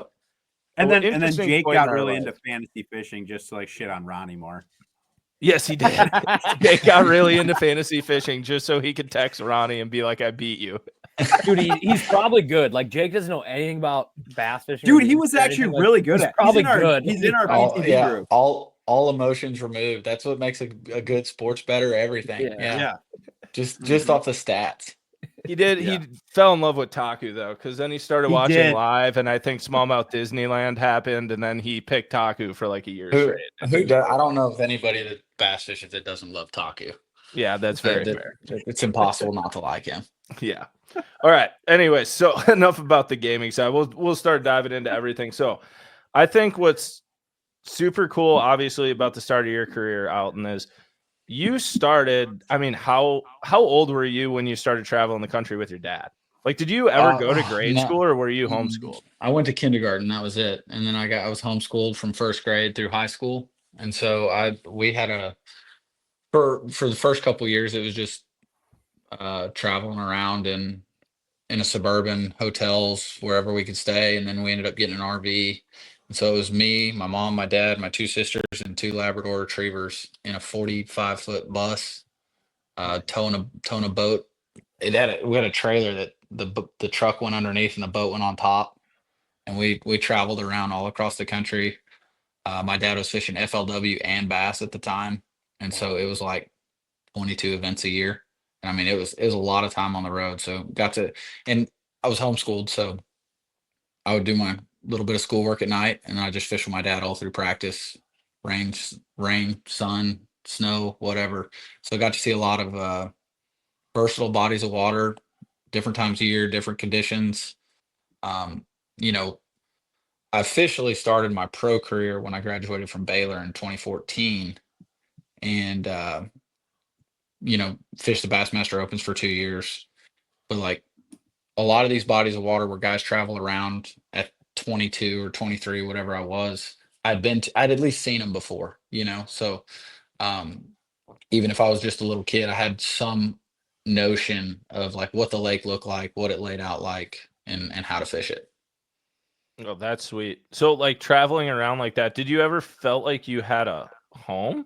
Or like, you know what I mean? Like, did you have like a home base, or were you like, oh, this is my home body of water? Or did you just grow up being like, I just fish all water? I really never had like a home lake. Whenever I got, into my like 16 through college, like 16 years old through college, we'd keep our motorhome down at Lake Falcon or Lake Amistad, whichever lake was hottest at the time. So I would spend like 40 to 50 days a year down there. So I would have considered those for a long time my home lake, even though they're 6 hours from the house. Just anytime I would, skip class on sometimes Thursday and Friday just to go down and fish for 4 days. Skip class. He just walked out of the RV. That's awesome. Well, no, I was when I was at Baylor. I would just leave Waco, drive 6 hours. My bad, find a missed buddy that would part. go with me. And so I would consider those my home lakes, but like really locally, we've got lakes that like we fish jackpotters on, but there's no big tournament lakes within like 2.5 hours of me. So, I mean, Sam Rayburn, Toledo Bend, they're 3.5 hours, getting up to Forks, 3 hours. There aren't any big time tournament lakes like where I would have a home field advantage even to this point. But I kind of like, I mean, I wouldn't trade it for the world. I think it helped me because, very rarely are you ever going to fish a tournament on your home lake unless you live in northern Alabama. What was it like being on Amistad and Falcon back in the day when it was like, were you there then when like those record bags and everything were caught? And all that? Like, it was, if I told you how good it really was, you would be like, well, this guy's full of crap. Like everything. Okay. So tell me how good it really was. Yeah. Yeah. I want to hear. We're about fish stories here. I would go out. I would just on a random day. How many did you, we'd come back for dinner that night. How many did you catch? Oh, we caught, 80 or 90, but we never had a big one. our best 5 only went like 37. Like, Jeez. like we caught like 25 over 6, but big fish was only an 8. Like, just never got on the, you really never bragged about what you caught unless you cracked 40 pounds there. So what Like, was the reason for it being so good then and not good now? Because it wasn't necessarily fishing pressure, was it? Or am I wrong there? No, it's not fishing pressure. It's water levels. So right now, Lake Falcon it's a river channel of the Rio Grande. Like, there's hardly any creeks. There's very few boat ramps you can put on. They're still kicking out big fish. I know Matt Reed still guides down there, and I mean they kick out some really big fish, and catch 35, 40 pound days. But there's like 3 places with rock on the whole lake left. Like, and there's nowhere left to fish. And when that lake floods, I mean, I'm spitballing right now. I would guess it's probably less than 10,000 acres right now. When it's at full pool, it's 100,000 acres. Oh, so it's just And that low on It's water. that It's it's just that that low. dramatic. Yeah. It's like And that so- big of a change. And it's been low for, if it was to fill up, you would have a forest of mesquite trees that start in about 40 feet of water and go to shore, and it's very flat. I mean, you cannot get to the shoreline. It's impossible. And so it's incredible amounts of habitat.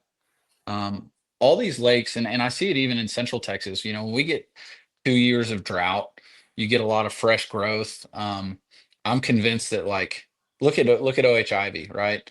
When these lakes are low for a really long time, there's a lot of minerals and stuff that falls on these rocks, that small growth, and whenever it floods, all of that decays. Everything that's grows decays, and it releases those minerals into the water, and it starts at the bait fish, the algae, and just goes up the food chain, and it's just like it's steroids for these bass.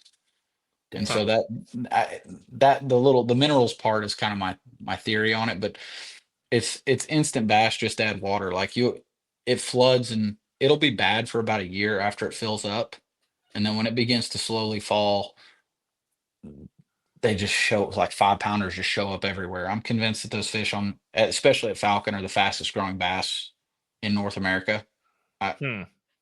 My estimate is they grow 3 pounds a year. Jeez.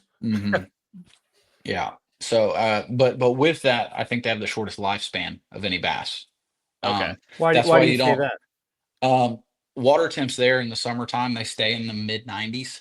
I mean, it's very hot. I mean, it's 107 every single day for like 6 months.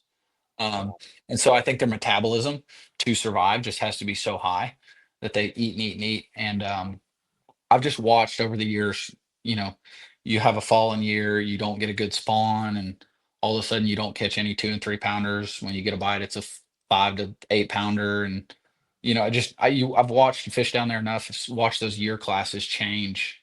And I think the lake record at Falcon's 15, but very rarely do you ever catch one like over 11. I mean, Okay. I've had days where I'd catch like 7 over 10 and wouldn't have an 11 pounder. And I mean, I'd catch another 10 over 8 that day. Like, and they just don't get any bigger. Huh. Wow. Did you That's do a lot wild. of night fishing when you were a kid on Amistad and Falcon? No, I didn't. I wouldn't night fish on Falcon. Amistad, you probably could. It's a little safer. Um, only stuff that happens at night out there is not anything you want to be a part of. I mean, it's a dangerous place. I mean, I've literally been fishing on Falcon and heard gun battles go down, like, off in the distance. Like, it's now You just that's on pick up your shore, not trolling on. motor and you're like, It's on shore, not on the land. It's not on the water, but there's a lot of trafficking and stuff that goes down there that you know you want to be weary of, at least. How'd you used to catch them as a kid?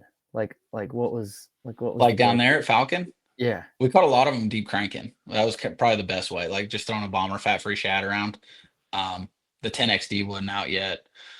Nobody was flutter spooning or hair jigging. We either threw like a 1 ounce jig, or you flip deep trees, or if you were able to find rock. The key was just finding rock. It's a lot of sand down there and trees. If you can find rock, whether it's an old culvert, old roadbed, old house foundation, that's where you could sit there and It made me Whale. think I was a good offshore fisherman. I'm not a good offshore fisherman. Like what these dudes do on the Tennessee River on those current bars and stuff, that's not anywhere. I'm like, oh, there's a rock. Let's go throw a deep crankbait by it and catch an 8-pounder. But they were dumb. I Awesome. learned very quickly I'm not an offshore guy when I got into the big leagues. Yeah. So you were saying before, so you fished the opens for a few years, and then did Mhm. you qualify in your second year of the opens, or Yeah, was college fishing a thing when you were in college? Or? yeah, college fishing was a thing. I think when I'm like my freshman or sophomore year was the last year that the National Guard was really involved in college fishing. So college fishing Okay. was big. There was a ton of big money in it, but like while I was in college, the money side dropped off. I can remember like my first ever, like I look at college tournaments now and there's 150 boats, they're fishing for, I don't know, you win, you get a couple $1,000 or some prizes or something. The first college tournament I fished was a regional on Toledo Bend. It was capped at 40 boats, no entry Wow. fee. First place was 10 grand. I finished like fourth and made like $3,000. Holy It was fuck. amazing. Like, and if you finish in the top 5, you went to a super regional capped at 40 boats. First place was 50 grand. Like it was insane. Like Like they were pumping legit money into it. yeah. Well, yeah, that was back when you actually got the money. Yeah, depending on the school you went to. Yeah, So at depending on the Baylor, it was school, yeah. tricky. But there's a guy named Danny Isles. He's still an East Texas Hammer, wins a lot of Bass Champs, Texas Team Trail. But I think like my sophomore year, he made like 130 grand fishing college Oh my for god, Lamar University. Dude's a stud. that's Wow. crazy. That's cool. Okay, so then you ended up making it through the opens, and then you fished the elites for however many years, right? For 2 years. So I fished opens in 15 and 16. In 16, I made the elites, and then I also won an open that year, qualified for the classic. And then Where'd you win the open? The Red River. It was in the Red River in September. What a place and time to win an event, man. It was. I you still catch never met. 6 fish or what? I had 5 bites He the caught a first bass. day. Yeah, I had 5 bites the first day, and I had like 10, I don't know, 10 pounds, and I was in like 5th. The next day I had 4 bites, but one of them was a 6-pounder. So I had 4 for 11, and then the final day, so just kind of when it's your time, it's your time. So my buddy Sam George, who I used to travel with, on day 2, came and found me with like 30 minutes left, right? And he had a terrible first day. He's like, "Hey, Alton, I've got like 9 pounds. I found the release fish." And I was like, "Show me." So I literally followed him like down the river, and he's like, "That stump right here, this whole 100-yard stretch." The next day, I caught like 25 keepers. Had big bag of the tournament. Won the tournament right there. Like it was the hardest place to get a bite. And in the top 10, dude, they were calling I was boat number 1 going out. There were still dudes running by me on the river. So like 10 boats in, and I was already putting my 30 keeper in the live well. Like it was crazy. Yeah, it was Sam, it was Sam definitely gave me that win for sure. Shout out Sam. Shout out Sam. That's sick. There's stuff like that happens behind the scenes in a lot of tournaments. Yeah. What goes around comes around type of thing. So then you were on the elites, and then I feel like statute of limitations is somewhat past at this point. But what was the split like for you being young and and then also having grown up with your dad? You know what I mean? So like you kind of knew, but like what was the whole thing for maybe people who are new with bass fishing too? Like, I guess what started the grumbling and like, you know what I mean? I mean, the grumbling goes back a long time, like to when I was a little kid. If you look at like what the Elite Series was back in like the early 2000s, Yeah. Entry fees are still around where they are now. Well, minus what they've done this year, in that $40,000 to $50,000 range. But there was a huge Angler of the Year payout, like massive. Like if you finish in the top 50 in Angler of the Year, 50th place was like 10 grand, and it went up to like, I don't know, 250. There was 3 majors that were entry feeless tournaments that you could qualify for that were like $200,000 or $250,000 a win. The classic was 500 grand. The money was just a lot better, right? Yeah. But that was when ESPN owned Bass. Obviously, I wasn't fishing then. This is just kind of the story I know. Um, '08 hits, massive recession. You know, the money went away and just never came back. And I don't know. I don't think the money's just never really been there since then. I know ESPN lost a ton of money when they sold bass. It was not a profitable thing for them to own for the years they owned it. Um, and then I think it was just a lot of bad blood from those times. Once you have it really good and you get kind of the rug pulled out from under you a little bit, you always want it to go back, and it never really did. Um, and I don't think that was anything that current. Chase wasn't the guy that owned it at the time. Like Yeah, that. yeah. That's not it's nothing that's on his hands.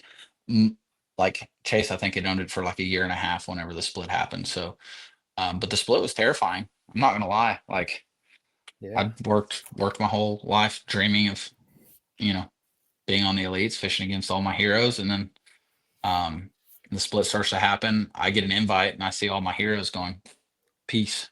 So yeah, so what was that like behind the scenes? Like, do you just hear guys being like, "Hey, there's this thing coming," or like, you know what I mean? Like, how long did that go? And like, I'd heard rumors of it for a couple months before the official announcement. Yeah, before invites went out.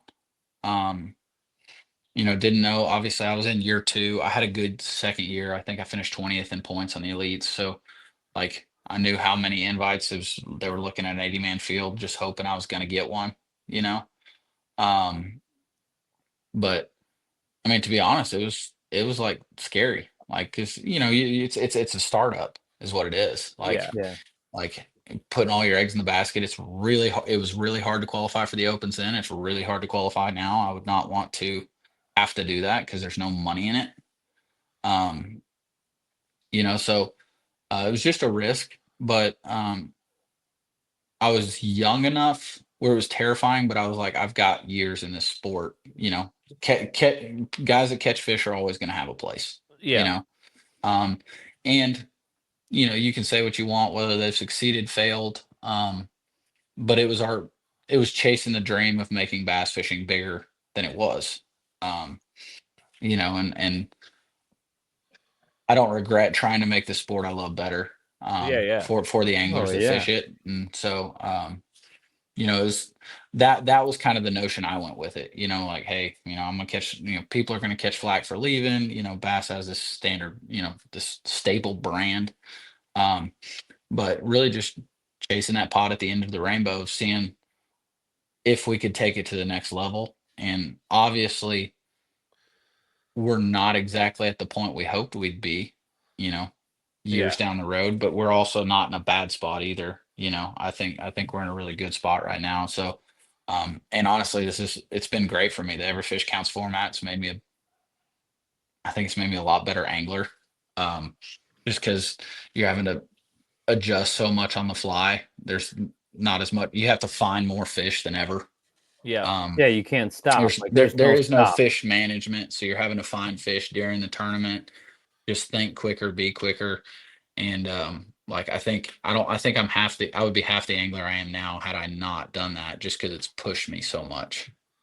Yeah, and I think that's a thing that's kind of understated too. I mean, Sobe, you fish it, but we have the Classic Bass Champions Tour up here. That's an every fish format that started up honestly back around that same time. Mhm. Kind of separate thing, but Sobe fishes that now too, and I've filmed it for 5 years, heading into the 6th year now, and it is crazy how much you learn in an every fish format compared to 5.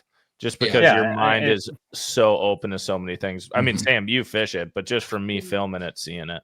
yeah, not on the level that like Alton does, but like it without a doubt makes you a better angler. And like you can't just no stop. You cannot stop. And like the amount of adrenaline I feel like that you have in a 5-fish derb, it's quadrupled in an every Mhm. fish counts derb. And it's Yeah. like, I don't know. I feel like fishing 5-fish derbs, you come back exhausted after a day of fishing. Then you fish an every fish count derbs and you come back like everything is taken out of you. I mean, because you give it, it's like all gas, no brakes the whole Mhm. freaking time, and it's exhilarating, super fun to fish, and like you said, it pushes you to just be a better angler. I feel Yeah. big time. And then Well, I've it's a I've different fished a game few. plan too, right? I mean, Like you Yeah, can't even I mean, approach it the same way. Yeah. yeah, and I love, like you can see on my shirt here, I got Roman made on my shirt. Like I love glide bait fishing. That's like my deer hunting. That's what I love to do when I'm just Yeah. fun fishing. Um, obviously that's not really a player except for in events like heavy hitters. Uh, but yeah, the strategy is completely different. It's we've scoreable, whatever a scoreable is. I think our next event at Chickamauga, it's got to be 2 pounds. So you don't need a school with 7 fish in it and they're all 5 pounders. You need a school with a bunch of them in it. And I fished several 5 fish events. We had those super tournaments during COVID, where we fished. It was part of like the Tackle Warehouse Invitationals we Yeah. could jump into. And honestly, they were a ton of fun. Like one was out of Sandusky, one was on the Mississippi River, and one was on Chickamauga. But it's relaxing almost to fish 5 fish now, because I'm like, I had a bad practice, but I might get a 7 pound bite tomorrow and be all right. Yeah, you just And need 5, dude. You need right, yeah, 5. dude. That It's seems like it's nothing, like probably. it's like, oh, it's 11 o'clock. I've only got 2. It'll be all right. Like we'll Yeah. get a couple more bites. Whereas it's at Um, 11 o'clock and you got 2 in every fish, and you're like, I am yeah, and you're like, screwed. and they're sitting there going like, oh, Jacob Wheeler just got 700 pounds. You're in trouble. So, You're like, what's the cut? 45. I'm still in trouble. yeah, exactly. Before we jump way off topic or onto another topic, I wanted to ask you, like, I guess maybe when you were a kid, and then maybe when you, I guess, first started your pro career, who are the people you looked up to the most beyond like your dad or even some of your dad's closest friends? Somebody that maybe you didn't have a good relationship with, but you're like, maybe you see him at events that your dad was at. Like, who Yeah. are people that you looked up to, and maybe not just like even as a person, but just like you like their style, or you wanted to Mhm. emulate them as an angler? Well, I mean, I had a pretty good I had a ton of access to all these guys because like Yeah. I traveled around to all the events. I was a little kid annoying them all the time, So I mean, you list off an angler that you can think of, and I've spent time around them growing up. Like they've watched me grow up. Um, 2 anglers, that really stand out to me. Like first off is my main crush, and then I'm a little embarrassed of saying this, is Jason Christie. Like from fishing wise, I like think I love his everybody's is. style. I love his aura, dude. Like when I was with Pradco, got to spend a lot of time with Jason, and he's kind of he's an intimidating guy to like break down that barrier of talking to. But once you Yeah. get to know him, he's a tinker. He's very methodical, and he catches big ones in cool ways, like rolling a Colorado spinnerbait around and flipping, and he's a master at his craft. He's a killer on the Yeah. water. Like if there's one dude I did, especially in a 5 fish, that I don't want breathing down my neck, it's that guy right there. Like as far as fishing styles, guy I look up to is Jason Christie. Like I That's love cool. watching his stuff. Like I love seeing him win that MPFL this year. Like that's just like Yeah. that made my heart feel good. You know what I mean? And then another guy I really look up to, we camped. I was talking about the RV, and all the anglers that camped, they'd always stay at the same RV park, and I was into my teens, all fishermen for the most part go to bed at 9:30 or something, 10 o'clock.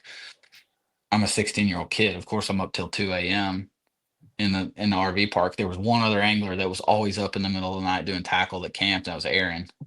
Oh, So I would really? always just go Really? stand. Yeah, dude. Like countless nights, I would stand there with Aaron, and he was colorblind, so he'd be like, "Hey, AJ, Alton, what color is this robot worm? Is this margarita mutilator? Is this what?" And, he would he'd throw me his line bag, and there'd just be this tangled mess of line. He'd be like, "Hey, Alton," he's like, "if you'll untangle all this line for me, I'll cut you a couple scroungers." And this is back when scroungers were like super taboo. Like Yeah. Aaron was the only one that was super dialed with it, but he didn't just take one out of the package and throw it. He had to he'd take little fine scissors and cut the bill and look at it and see if the flex was right. And he'd rig me up a scrounger. He'd be like, "Yeah, here's 2 scroungers. Thanks for unwinding my line bag for me." So spending a bunch of just a lot of time standing next to his boats while he did the silliest stuff like he'd Q-tip every guide on every rod he was planning on fishing tomorrow. He's like, "Yeah, I can get an extra No. 3 feet out. I get an extra 3 feet out of my cast if these are super clean and slick."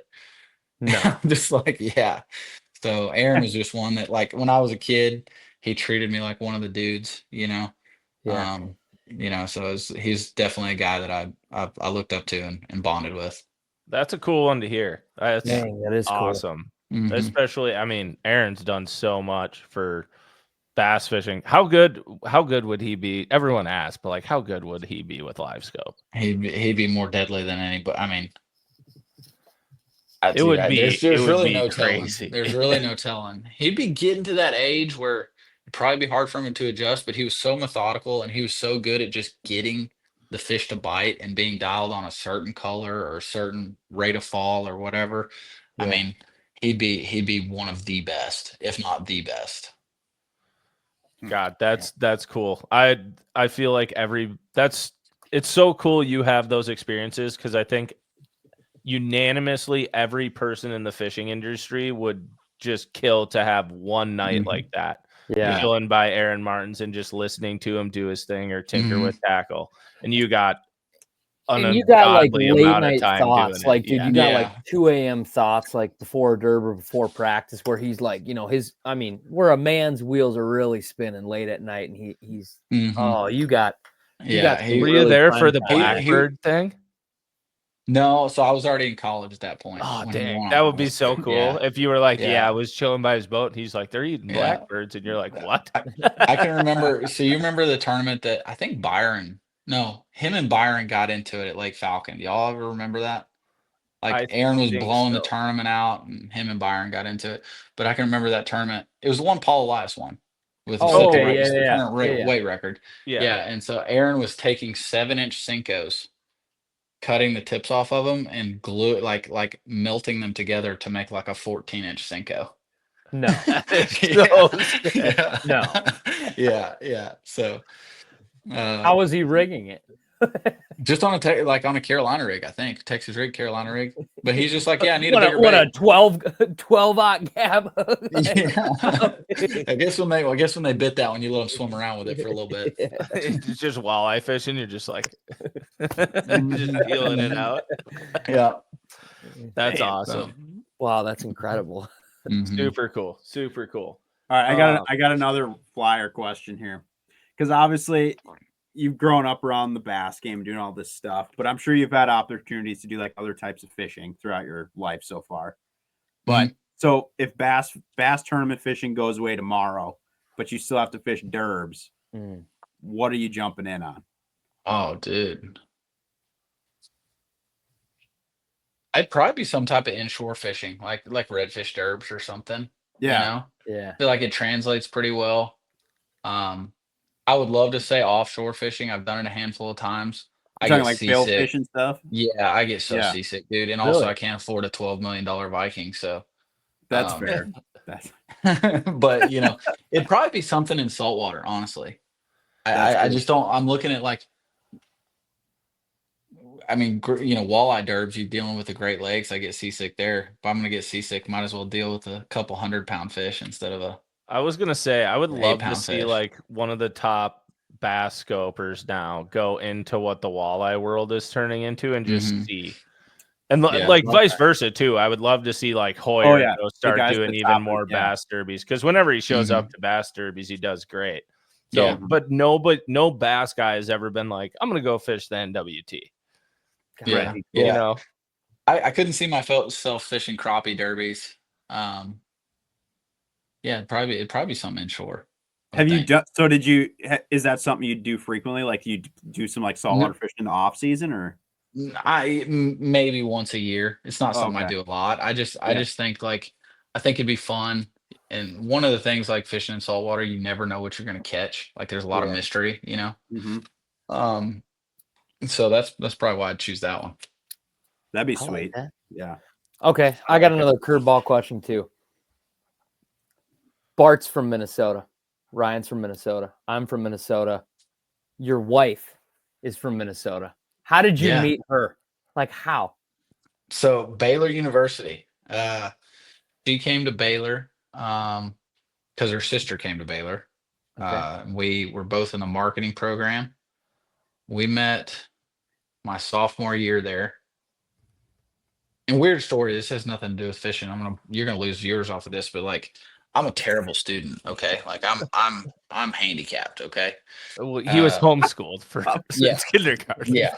So it was fine. It was managerial accounting, which is the second accounting. I always got to class early.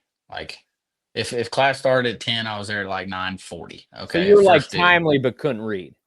Exactly. That's me. Front row, Randy. I Yeah. got you. I got you. So I always sit in the front of the class. So I get to Of my course. class this day, and I'm sitting there. The classroom fills up. Teacher walks in, and it's the teacher I had for financial accounting the previous semester. I'm like, I sit there for like 10 minutes, and I realize, well, I'm in the wrong class. I go out across the room.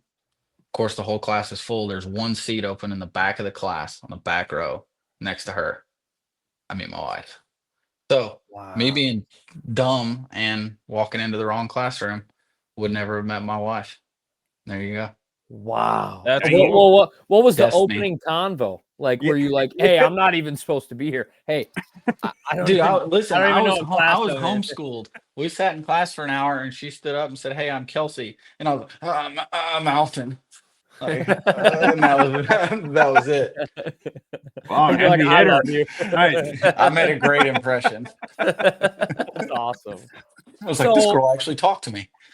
So you guys had probably conversation. She's like, I'm from the land of 10,000 lakes, Mhm. and you're from an RV. Where do we create home? Well, we ended up, it was just like a very like, hey, what are you doing with this homework? We'll do homework together.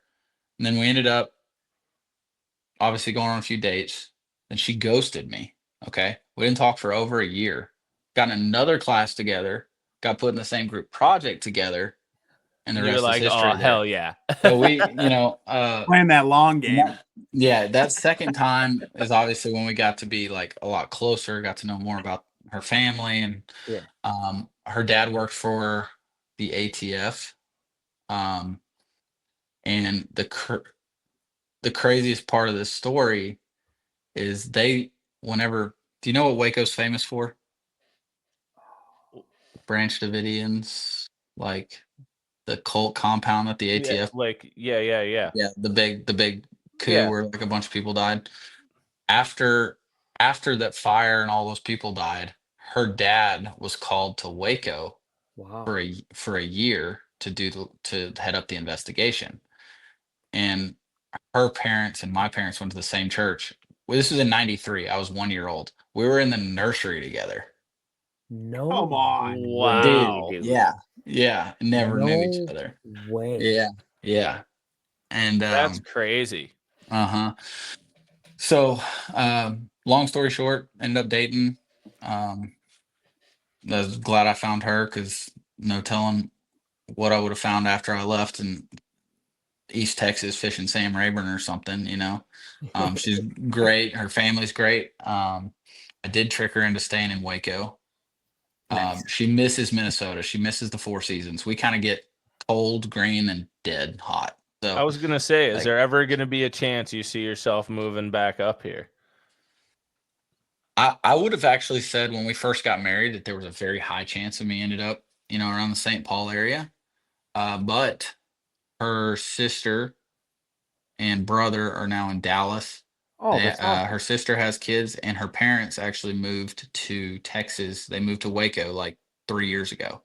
Okay. So we're home base Waco now. It's locked that in. works out Yeah. then. That totally Yeah, works. that's sweet. And it's awesome for as much time as I spend on the road. Yeah. With the lifestyle we live, like, dude, it's as much as I'm gone. It's nice that she has that support system there. Was her dad or her parents into fishing? And please tell me he was like a walleye guy. No, he's a Youper at heart. He was born and really? raised in Ironwood in Michigan. I don't know if Oh, y'all know yeah, where yeah. that is. Yeah. I know where it yeah. is. Yep. So he did a bunch of salmon fishing on the shores of Superior and stuff growing up, but He's like a wader angler, and yeah, and she's like, yeah. I'm dating a bass fisherman. Yeah, I'm sure when they were like, I'm gonna get married to this guy. He said he's gonna be a professional bass fisherman. I'm sure they're like, oh, great. Yeah. But it's ended up working out. They're awesome people, and I'm sure there was some hesitation there in the beginning, especially like I'm going through the opens, like, Yeah.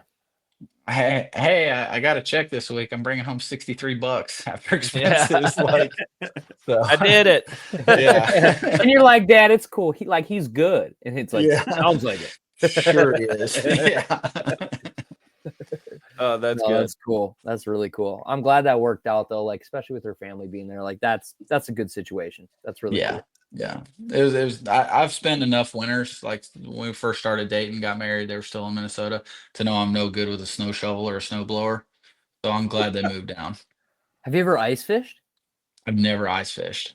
Actually, I want to, but I've We never talked done about it. doing it a handful of times. Yeah. We'll just need to get him to come up I here. want to go watch, like, I want to go somewhere where I'm in a warm place, some food, NFL Sunday ticket up here on this screen, Yeah. and Get him a just permanent shack. You guys can play Warzone, NFL We Sunday need to ticket, introduce him to Battle Murray. Wisdom. See, I and think I, we but need I to get also I like, want to. we need to get like 10 guys from down south to come up here and just make them fish like a UPL. Oh, no, Like just throw them in. I actually think it would be a phenomenal YouTube idea and just fun content or whatever for PTB. Well, Alton, you're signed up for this when we eventually do this. So thank you Okay. for volunteering. All right, sounds good. So what we'll do is we'll bring them all up. We'll have like Alton and whoever he thinks would be good for it. We'll bring 6 guys up. We'll take them to like a permanent ice shack, Red Lake or whatever, Lake of the Woods. Have them have that like 4 or 5 day experience. And they're like, I love ice fishing. Then we'll be like, okay, now you're going to fish an ice fishing tournament. And then we'll have them go do like a UPL event. And maybe we'll assign each one of them, like one of their team gets Griff to help. One of their team gets, I mean? They get We'll, a consultant.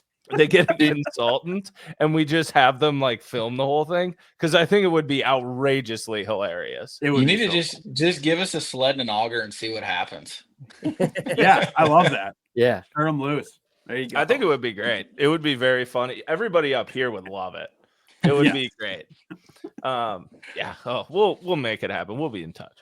Okay. So something I was curious on with this. So obviously you've had different sponsor alignments and everything over all the years. And I don't know how factually correct this is, but in my mind, I relate a lot of like the JDM craze obviously has hit the last, I don't know, 3 to 5 years. I feel like you winning, where did you win with that bellows shot? It was a Bussy Break. Yeah. Bussy Break. Winning with GeeCrack. And that was your first year you were sponsored by them, right? Or was I it think the it was my second? second. I think it was my second. Yeah. Okay, so I remember you getting sponsored by them, and I was kind of like, "Oh, this Japanese or JDM type company, like that's interesting." And then go out, win an event there, and that's the first time in my mind I can really remember all of a sudden like this mass of people being like, "I need that," out of something that's very weird. And there was probably stuff before, but for some reason my brain relates it to that, and then there's like a bunch of trickle effect of a bunch of other stuff happening. What was that like? And you can correct me if I'm wrong with that, by the way, too. But what was that like getting with a company like them and then seeing what has happened? Because their brand is exploded across the country since then. Yeah, no, it's been super cool. So Garrick Dixon, he was a photographer for Bass and then MLF, got me onto GeeCrack with their Bellows Gill, which is like their little bigger one. And I loved it as a sight fishing bait. So when I was sponsored by Pradco, I was catching fish on the Bellows Gill, but it was really one dimensional for me. It was just a sight fishing bait. COVID hits, a bunch of sponsor cuts happen. I lost my Pradco deal. And I had met Kazuki at a Fun and Sun boat show, and he had like seen it. I'd caught some fish at Lake Fork on the Bellows Gill. He was like, "Here, here's some baits. Here's my number. Give me a shout." And I called him that summer after it had happened. Like, "Hey, I don't know if there's any chance of this happening, but like, if we can just get into like a small deal and work on royalties and like product development, like." I'd love to work with you guys. It's super cool. Like it's a different brand. Like it's not your typical big box store lure company. And they were really pretty new in the US at the time. Didn't have a ton of retailers. They And to only watch, they only had the gill at the time, right? Or did they have they like had other stuff. So dude, they've been making baits for a long time. okay. Um, like they have a bait called a G crawler. It was the original Nico worm. Mhm. Okay. Like it's the first like skinny worm with a flat spot on the head to screw in. Yeah. They have a bait called the Emo Ripper. Um, and it was the first of what they call the high gravity lures, like that we now know, like the cover scat. So Okay. Yep. like in the JDM market, they were on the cutting edge of like everything. hmm With the Emo Kamushi, was the first hairy bait of its kind. It predated the dice. It predated. That was a little bigger profile. Um, but as far as running the strands through a soft plastic lure, it was the first one. It was like 2017, I think they had it. So the people that work there, the guy that owns it, Elkson, he's a tinker. He loves creating new stuff. Um, and so to get in with them, to watch them grow in the US has been super cool. And it's been awesome with my brand. Like their following is it's such a cool culture. Like it's like Yeah. the swim bait, skater, JDM Yeah. culture just all meets. And then somehow like the most like granola, like not like cool dude is associated with it. Like it's really fun. Don't lie, Like you can skate. no, I cannot skate. I can break stuff. I can just reel some bass in. That's all I can do. But like, dude, they've taught me so much. Like Kazuki, so the guy that got me on with him, he coined the name midstrol. Like Really? shaking the minnow. Him and his mentor coined that 20 years ago. Wow. And so like there's so much like history and of course when I got in with them and like it was 2020, he's like, hey, this little jig head, you put a little shad on the back, some guys are winning tournaments on it in Japan. I'm like, yeah, whatever. And this is in 2020, and like here we are. What was it, 2020? Really 2024 is when it went crazy. I guess Yeah. Wheeler won that tournament on Gunnersville in 23 doing it, but Yeah. um to have these opportunities where I'm like, everything I've written off, been like, yeah, that's silly. But it ends up being the next big thing. So I've stopped writing stuff off, really tried to learn. Like I went to Japan this past year with them, fished for 5 days, shot tackle. I mean, it was crazy. Learned so much. Yeah. No, that's nuts. And like thinking of too, like I mean the jig had minnow, but like I've talked with Gussie and I even chatted about it at one point because he had been demikiing, or I don't know, they call it Mhm. moping, but Yeah. Yeah. with a jig head and a minnow. And it might have even been before he won Knoxville. We were just randomly talking. I was like, have you ever tried that down south? And he's like, yeah, every once in a while. It works sometimes. But like thinking of that, of like, there's so many guys that have probably done something like that. Mm-hmm. And then they didn't go like, what if I just did it all the time? Mm-hmm. Damn. Yeah. What would Yeah. that actually be like, What frustrates me is like, I mean, I've had live scopes. I put my first live scope on my boat in 2016, and it was Panoptics at the time. Um, and all these years I've had it, and then I've been like, man, look at how I'm fishing the bank. Look at all these carp swimming in the middle of this pocket. Like, had I just known to throw a jerk bait out there, or whatever. Never even threw Um, anything by him. You were just no, like, yeah, no, whatever. yeah, yeah. I'm gonna keep flipping this tube down the bank. Maybe catch one. Yeah, yeah. That's crazy. So, like, what I was talking about with Bussy Break, like, did you see did they had to have just seen like immediate feedback from that? Yeah, yeah, Because it they was did. so hard. Was that on the bellow shad at that time? I don't know if Yeah, it was the Pink Bella or Shad. Shelby, Yeah, so you really know that tournament, but what were you doing there, Alton, for explaining it yeah, to them? so I went, and so the tournament was two lakes. It was Caney, and then the final day, if you made through all the cuts, was on Bussy Break. I went and spent a half day of practice over there. Saw that there was a shad spawn going on, and started flipping the white bellow shad around. It's really like it looks like just any creature bait, like it's straight ribs, but dude, those ribs, they swim like crazy with a heavy weight on them. I mean, it's the most natural swimming action you can believe. Busty break, it's a ton of pressure. And so I was like, you know what, this looks like a shad. I'm gonna flip it around. And I had a bunch of bites doing it, even after the sun got up. And I had like 2 packs of white billow shads. And I called Kazuki and I was like, hey, I may not even make the finals, but how many packs do you own right now? Like, how do you, in your garage? He's like, I got like 20 packs. I was like, I will send them back to you if I don't use them. I was like, I need all 20 packs because if I make it, like, this is it. Like, it was one of the few times like where I was like, if I can make it to the final day, it's over. You know, it's just that good of a practice.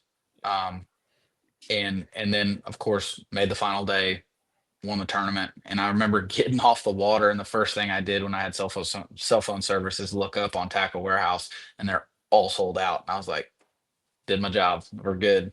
And so that kind of just started the GeeCrack craze, at least at the tournament level. You know, they had a big following before. That's cool. Yeah, because just in my brain, for some reason, I feel like just that's where I guess maybe my brain and maybe even in Minnesota, all of a sudden a lot of guys started being like, well, maybe I should get that weird looking bait. Yeah. Yeah. It's not a chigger craw or a beaver or whatever, Yeah. but like it's cool. I'll try Yeah. it. And in the world of like these fish are getting thrown at more than ever, whether it's just more people on the water or forward facing sonar. And I think we're just heading in the way of like more subtle action, natural action. I mean, we've all seen they don't bite a boot tail swim bait like they used to, you know, just because like a shad doesn't have a big flapping boot tail. So just something that's more lifelike, um, really matches the forage subtle actions. I just think, and Japan's been there, you know, like Yeah. they've been experiencing population declines, overfishing forever. Like I fished there this past year. They're the smartest fish I've ever seen. Like if you think your fish are smart, go to Lake Biwa. It's insane. Um, and so they're just always trying to innovate how to generate a bite, you know. And so just I've become the biggest JDM junkie that you can imagine. And it's not just GeeCrack stuff, it's all the stuff. They're very relaxed um on what I throw. But you know, just I'm always looking for that next thing. Well, and I think that's like the best relationship to have with the sponsor too, because they know Mhm. like, hey, if Alton's out there being authentic and throwing whatever, when he's Yeah. using our stuff and it wins, people are like, I'm getting that. Yeah. Like that, Yeah. they relate that with, you with Yeah. that.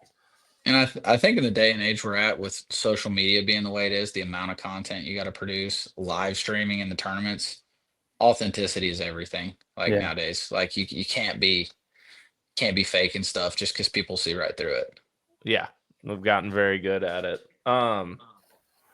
So something with the BPT this year that I wanted to chat about with you is obviously ton of controversy over forward facing sonar at all times now. Yeah. But I think so each organization kind of decided to do their own thing. Bass went to one deucer, a certain amount of screen size. MPFL just got rid of it.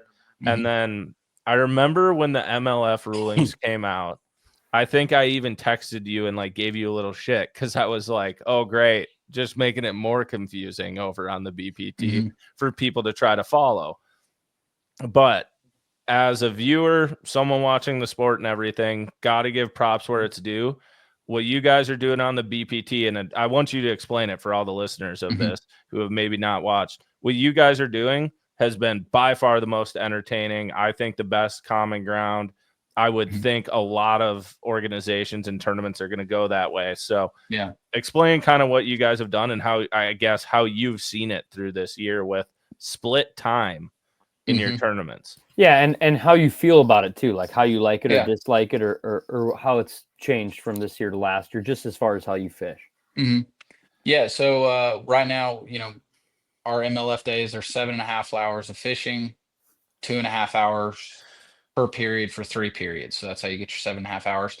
We're only allowed to scope for one of the 3 periods. And to be honest, I was against it in the beginning. Obviously, I'm a scoper. I grew up fishing other ways. can do both. I feel like I've had success with both, but like I love the scope. It's such a great information teller of where the fish are positioning, what they're holding on, and just it teaches you so much. Like you learn more in a year of scoping than you can in 20 years of non-scoping. But me being against it in the beginning, I've really loved it. It's just created versatility, right? Like I'm at the point in my career where I'm more for what's good for the sport than what's good for Alton Jr.'s pocketbook. You know, you've got all these guys over the years that you've got Dean Rojas built his brand sight fishing on a frog. You've got Greg Hackney flipping a jig. KVD's the ultimate power fisherman. You got Aaron's the finesse guy. And where we had gotten to in the sport of guys just mid stroll and shaking a minnow, on forward facing sonar. Drew Gill was the same as Alton Jr., was the same as Dustin Cannell, was the same as Rob G. You could name them all, whatever, Yeah. whoever you wanted to name. When you look at a top 10, they're all doing the same tactic. Wasn't healthy for the sport. It wasn't healthy for tackle sales, rod sales. I mean, but I definitely want scope has its place, especially with the younger generation where that's all they've learned on. You can't rug pull it, I don't think, out from under them because we've created this sport the way it is. I love the scope, but I'm very happy with where we're at. And I was scared of it, to be honest. Like the confusion that you talked about. I was worried about, just how it was all going to play out, but I literally couldn't be more happy. I'm having more fun fishing. It's a challenge. Like I talked about the every fish pushing me to be a better angler. Now I have to fish for 2 tournaments basically in one tournament when I'm practicing. I've got to find scoping fish and non-scoping fish. So I'm having to get faster at my craft, and That's cool. I think it's good. Yeah. So in practice, are you like going out literally looking for 2 bites? Or I've heard Drew Gill talk about on like BTL that he just spends his practice looking for the best scope bite possible. And then during the tournament, the other hours trying to find another bite. Kind of what has your strategy been for it? Because it is such a new layout for everything. Like, Yeah. there's no right way or wrong way. Yeah. People ask me a lot going into the season, like, what's your strategy for the season? I'm like, I have no idea. I haven't fished under this format. Some guys cut their sonar off for a day of practice. I don't think that's smart because it's such an information teller. If you're going to fish, even if you're fishing shallow, like you want to know, oh, there's a brush pile out there that's got 4 sitting in it. Like I've always got one eye on it, even if I'm flipping the bank. But I definitely have had, like at Lake Murray this month, I spent one of my days way up the river in the muddy water knowing that, hey, I'm going to have to do something other than scope. Like I found a good scope bite. Then I just completely like erased that from my mind. Hey, I'm going to go throw a spinnerbait and a chatterbait up the river in the dirty water. So really just everywhere is different. Like Gunnersville, there were some spawning. There was a few out deep. Like I basically fished my whole event shallow in that one. But kind of like in that middle ground, trying to wind around. Scope with all that grass wasn't super helpful, other than lining up your cast. And in the next couple events like Chick, you may have some offshore fish playing. I'm definitely going to scope check that, but we're kind of the time of year for the floater bite. The one that the Randy Blockett's of the world hate. That's kind of going away. It's going to become more structure scoping, bottom related fish, and then also shallow fish. So I think I've always been more of a structure scoper kind of guy. Like I use it to line up my cast. I'm still fishing the same as I would. I'm just being more efficient with it. Like the guys that are on the bait bite, they were doing it long before I was. That's something that I really kind of perfected last year and the previous off season. So I gotcha. So during the event, then is there a strategy to when you use your scope period, or like the kind of how does that lay out? Because I've seen too, like if you watch it on live for people listening, there's little icons that show up next on the leaderboard to show if people have used it, when they used it, or if they're even using it. And you see, there's a lot of I would say, I don't want to say old school anglers, traditional anglers who flipping the bank or whatever that don't even use it throughout a whole day. I think Chris and Bobby Lane at Redcrest didn't even use it. Mhm. Like, what have you seen with the whole strategy of it and everything? Yeah, it changes from time of year. A lot of times, like earlier in the year, they tend to float better in the morning because the bait's up high. Hmm. Um, and the fish tend to be a little bit, if it's clear, they're in those lower light conditions, they tend to be a little easier to catch. So typically scoping early is kind of the ticket. The biggest dictator for me is wind. Like in wind, scoping is not your friend for making accurate casts, bow positioning. So like one of the days at Conroe, it was blowing 20 out of the south in the morning, but I knew there was a front coming through later in the day, and I knew that there was going to be a window like right after the front blew through. As the wind switches, there was going to be like an hour where it, might get a little calm. And so I chose to do it the second period instead of the first period because I thought I'd be more efficient. Um, so really, the wind is the big dictator of like when I am or I'm not going to scope. Okay. I like that. Interesting. You guys got any questions about that? No, I'm just taking it all in. There's so much strategy and so much stratego you're putting into even thinking about it before you go out there. Just like Mhm. when to scope, when not to scope, different periods. That's so interesting. And I Wha- feel like that's part of your guys' format that maybe I guess isn't always told or shown. Mhm. Like Well, it's how cool to much yeah. see like a different angle on how to approach this. Like, I don't know, having FFS and still Mhm. showcasing other aspects too. Like, I think this Mhm. is a cool angle. Like, we've talked about this a lot on this podcast, just like weird ideas like, oh, it'd be cool to see this or that. Like, this is actually a pretty good take on it. And it's like, cool to see it in being actually implemented in like a league. So pretty Mhm. sweet. Been very fun to watch. And I know you did the Top Scopers show with Panger last year, didn't you? It I was you and did. Jody White. Yeah, I did. Yeah, and That was a good episode. I listened to that. it was That very really good. You got voted on there as well, if I remember correctly, right? Apparently, yeah, Yeah. So yeah. scope, the whole forward facing bite in Minnesota, I think, started kind of taking off last year. Mhm. Still not necessarily like down south because we have so many structure fish. Yeah. And and I would grass just driven and fish, grass like driven all these fisheries, fisheries. current driven, Mhm. stuff like that. Mhm. What would be 3 tips you would maybe give someone for if they want to go dive into it or they want to spend more time being successful that can make them a better, forward facing sonar fisherman? Yeah, the first thing I always say to people is like, whatever your range is at, keep it there. Guys are comfortable at different ranges. Mine is usually about 100 feet. Like I never change it off 100 feet. Doesn't matter if I'm in 100 feet of water or 10 inches of water. Just because I always know I don't have to look on the screen of like my target to know how far to cast. It becomes like just it's memory, muscle memory. Like I Mhm. look at, oh, he's off that part of the screen that's 48 feet, um, and making those efficient casts, not having to like pause, go back over the trolling motor.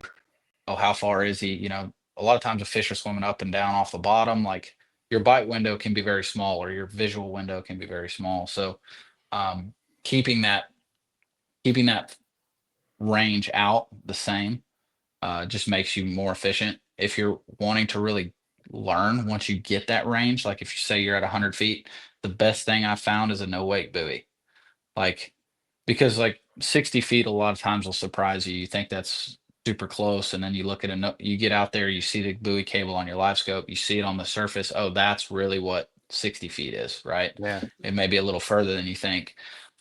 Dude, the That's amount just of a good people that are way. like, yeah, I'm casting a fish 100 feet away. I'm like, dude, that's hard. Like, Dude, it is that's hard. really far. It's so far to throw a bait. Like if I don't have the wind in my back, I'm not getting a Sakamata shad 100 feet with an 1/8 ounce weight. I'm not. Like you're 85, something like that's going to be about as far as I go.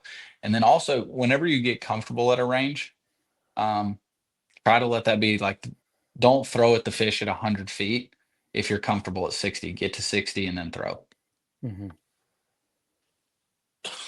Excuse me. I think that's Those are very good sound tips. Those are advice. good tips.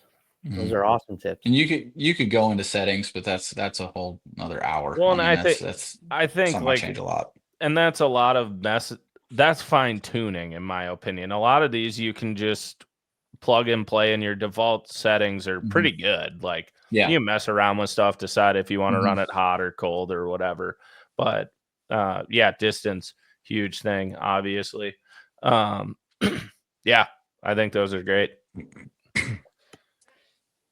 Do you guys got, what else do you got? I know you got more questions, don't you, boys? Or are we good? Have we rolled through this? Alton, do you have anything for us?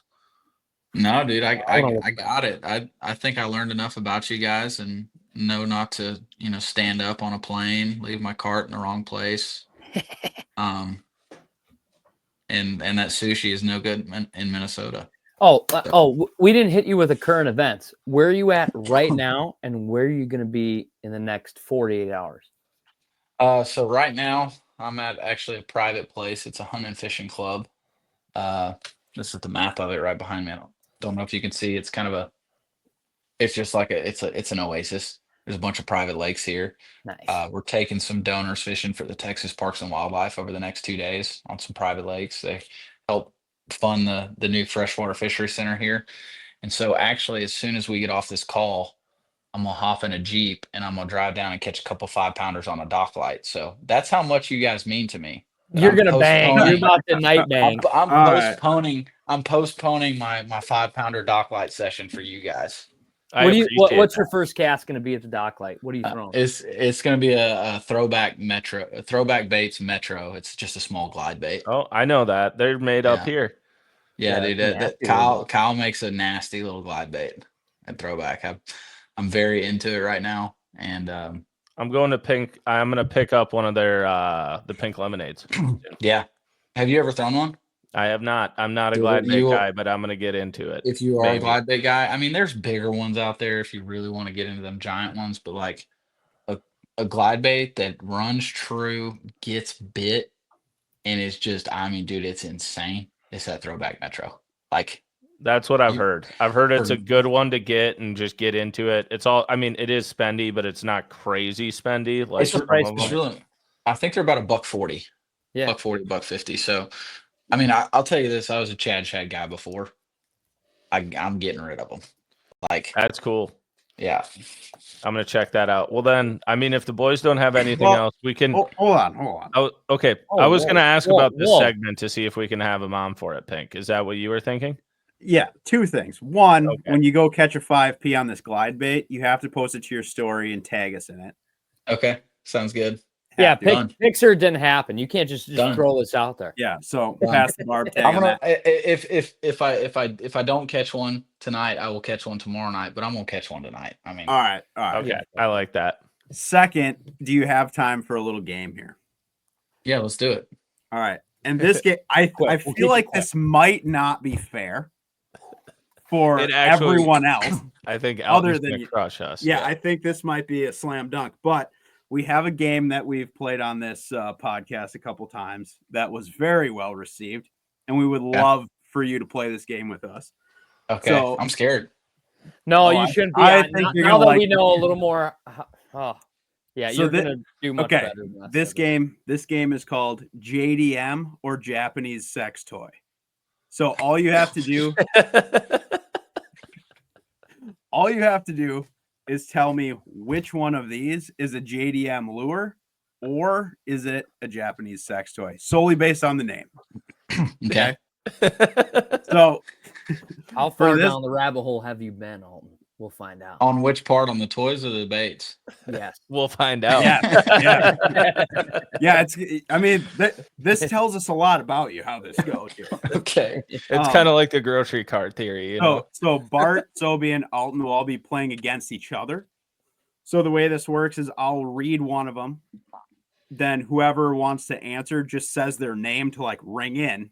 Whoever says it first gets to answer. Are we all three gonna give a guess? Because I feel like we should all three just give a guess, and then we'll do it that way. I like tally there. Yeah. All right, we'll do it less like 1v1. That's fine. Okay, so everyone gets the answer for each one, and then I'll tell you the answer. Yeah. Okay, and then I'll keep track of the score. So if there's a tiebreaker, you have to. If there's a tiebreaker at the end, you have to draw it. Yes, the tiebreaker at the end is we will select one of the things. You have to draw it. Whoever's closest to the real thing wins. Okay. All right. So we're going to lead this. Everybody ready? Everyone understand the rules to this game? I am ready. All right. We'll start this off. We'll start this off slow here. We'll go with the and I've removed the brand name from a lot of these to make it a little more complicated. So it's just the name of the thing. So this is the scissor comb 3.0. God damn.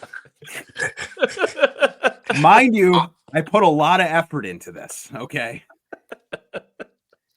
So Who do you want to start? Yeah, who do you want to go first? let's go. Sobe has to start. Sobe starts. So we'll go Sobe, Alton, Bart. That'll be the order. I'm gonna say it's a bait, dude. Okay. I'm gonna go with bait too, based off of 3.0. That's what's got me. Okay. I'm gonna go with bait just because I think it's too. Oh, obvious way to be a follow the sex leader. toy. See, he gets to go last though. He gets to just decide. Well, we can alternate. Alton will go first next time, and then we'll just. Okay. keep All going right. after. Okay. You get. All right. You Yeah. can decide. The correct answer. It is a bait. This is a JDM. Okay, bait. good. All okay. right. All Who right. makes So, it? I've never heard of it. I'd have to look it up. I didn't write it down. But it's a bait. You can Google it. Scissor if comb you want. 3.0. I'm gonna have to On order the some. next. One across the Um, board. I like it. Okay. This is the let's go here. This is the Aqua Milful 3.3. Am I going Aqua first? Milful. Yeah, you're first. That's a toy. That's a toy. Okay. Alton with the toy. I'm gonna go with bait once again. Yeah, I'm gonna go with Okay. bait again. It is a bait. That is correct. Ah. Thought 3.3 was the size of something. Yeah. Hey. All right. Let's go with this is the let's see. Go to the second page here. So this is the D style reserve blackout. I'm gonna go with bait because I believe Yeah, I'm gonna go bait. Say it again. It's the D style reserve blackout. I'll go toy. It is a bait. It is a bait. I know That's that correct. D style. Yeah, I was gonna say I know D Daisuke, style. that's his Yeah. company. That's his company. Yeah. I don't know that bait, but I know D style. So Well, there you go. Yeah, he said that, and I was like, I could be getting fooled here, but I believe I know that bait. All All right. right. This is the G Project Punito. It's a toy. Sobe with the toy. Okay, I'll put you down for that. I'm gonna say toy just because there's got to be a toy on the list, right? Oh, there's plenty. I'm gonna go with the toy as well. It is a toy. This is correct. Oh hell yeah, we're so much better at this than last time.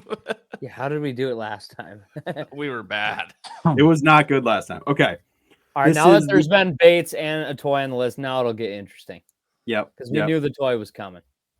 So this is the Rudy's Fish Vibrator 2.5 Red King. Oh my gosh. Now this is Alton. Okay. Now.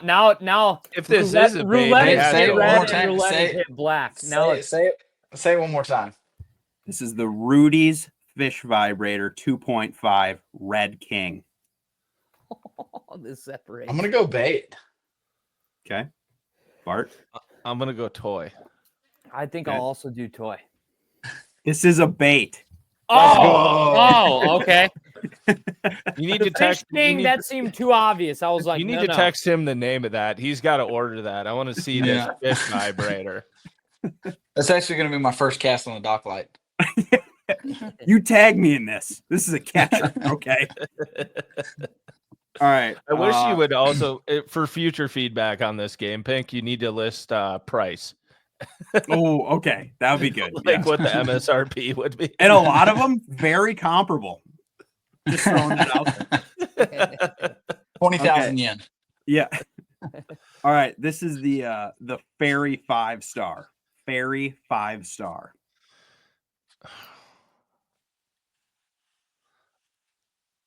I'm gonna go bait. I'm gonna go toy. I'm going toy. This is a toy. This is a God toy. dang it! I lost my momentum. You did. Okay, I'm gonna scoreboard update here. Sobe with 4, Bart with 4, Alton with 5. It's a close game. God. Anybody's game here. Okay, let's go. This is the blue sneak-on. Blue sneak-on. No Let's numbers. go first. It's Sobe. No numbers. No numbers. I'm going toy again. Thinking bait. Thinking bait. I am also gonna go toy. This is a bait. Oh, Alton pulling away here. Okay, let's go dude with is JDM. he's JDM. We knew this wasn't going to be fair going into it. Okay, let's go. Let's go with the Beachwalker Hall set. Beachwalker Hall set.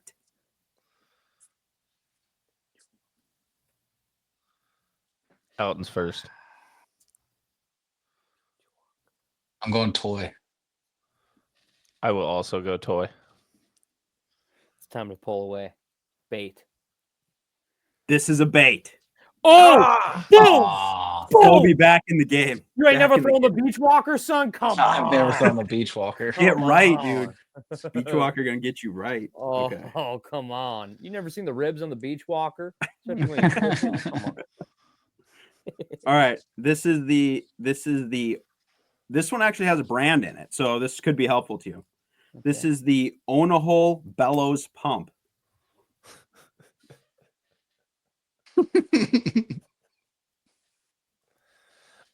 Toy.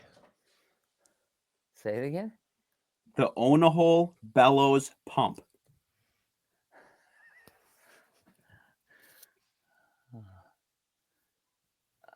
I'll go toy. It's a toy. It has to be a toy. It is. It is. Okay.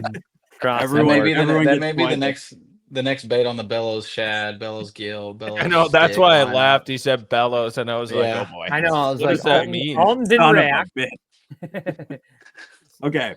It's gotta be Just toy. would like it to be known that there's bellows used in both baits and sex toys. We have found out just now. It's a Okay. crossover brand. This is the Pros Tune Hard Guard.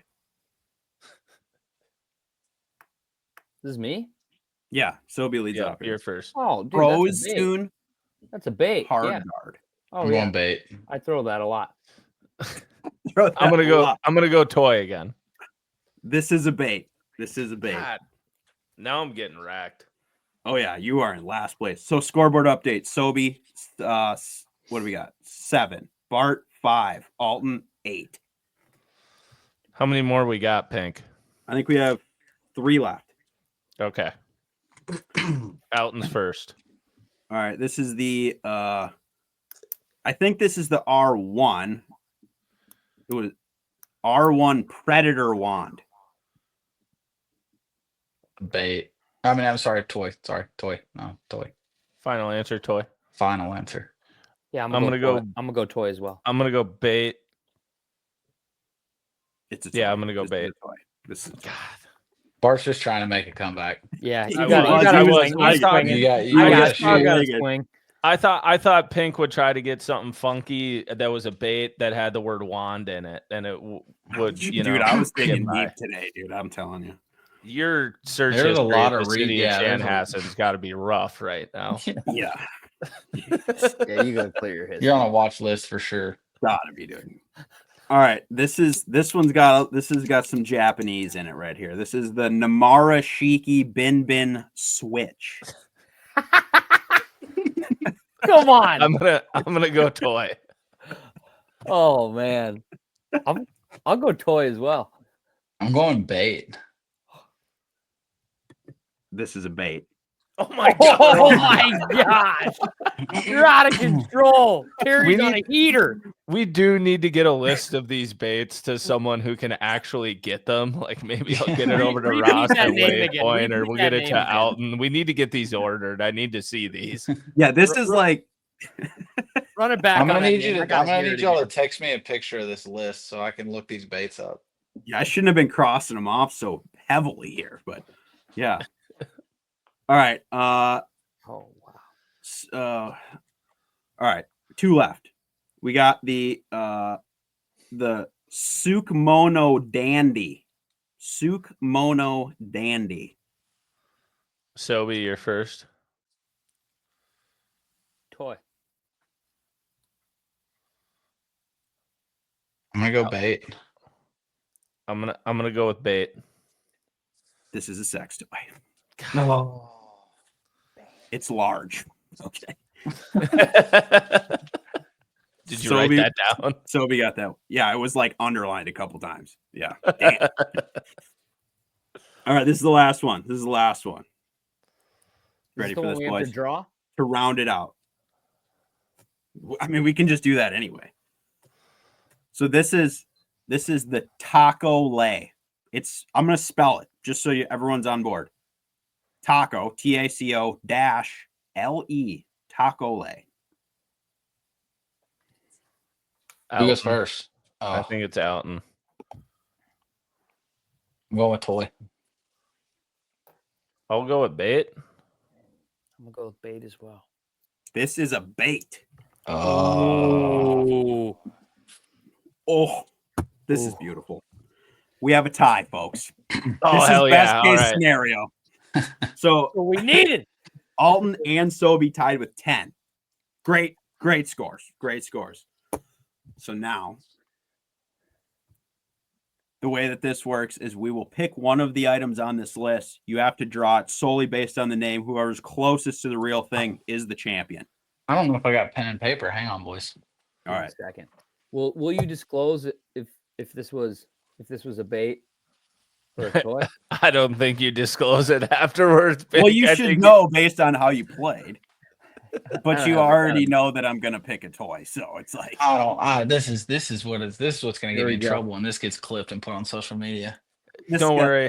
High class Bassmaster memes has been all over this segment already once before, Okay. so it should be good. It was well received. People liked it. They did. Okay, tonight we will be witnessing sketches of the R1 Predator wand. Okay. You have 30 seconds.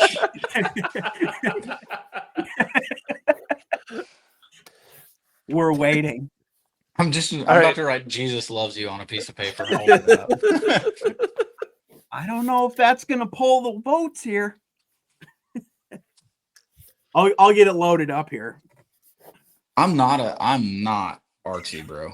Sobe is. I So love that he's that's like, where I really need this to be realistic for me to win. for you to know, Alton, last time we did this, Sobe drew this beautiful picture, and I did basically a stick figure, and I ended up winning because it was the most closely related. And it was to actually pretty good. How much time are we gonna give him back? They have oh, 10 you're more looking up seconds. the picture. Oh, You I get got it. 10 more seconds. Oh, I got it. If it I like helps, this. So everybody if if you've made it this far in the podcast, please make sure you subscribe and rate. Yeah, we're here to entertain you folks. And I will say before you hold anything up or whatever, This is so bad. If it's helpful, it is the color black. Oh, If that's helpful in any way. I don't think I drew mine big enough.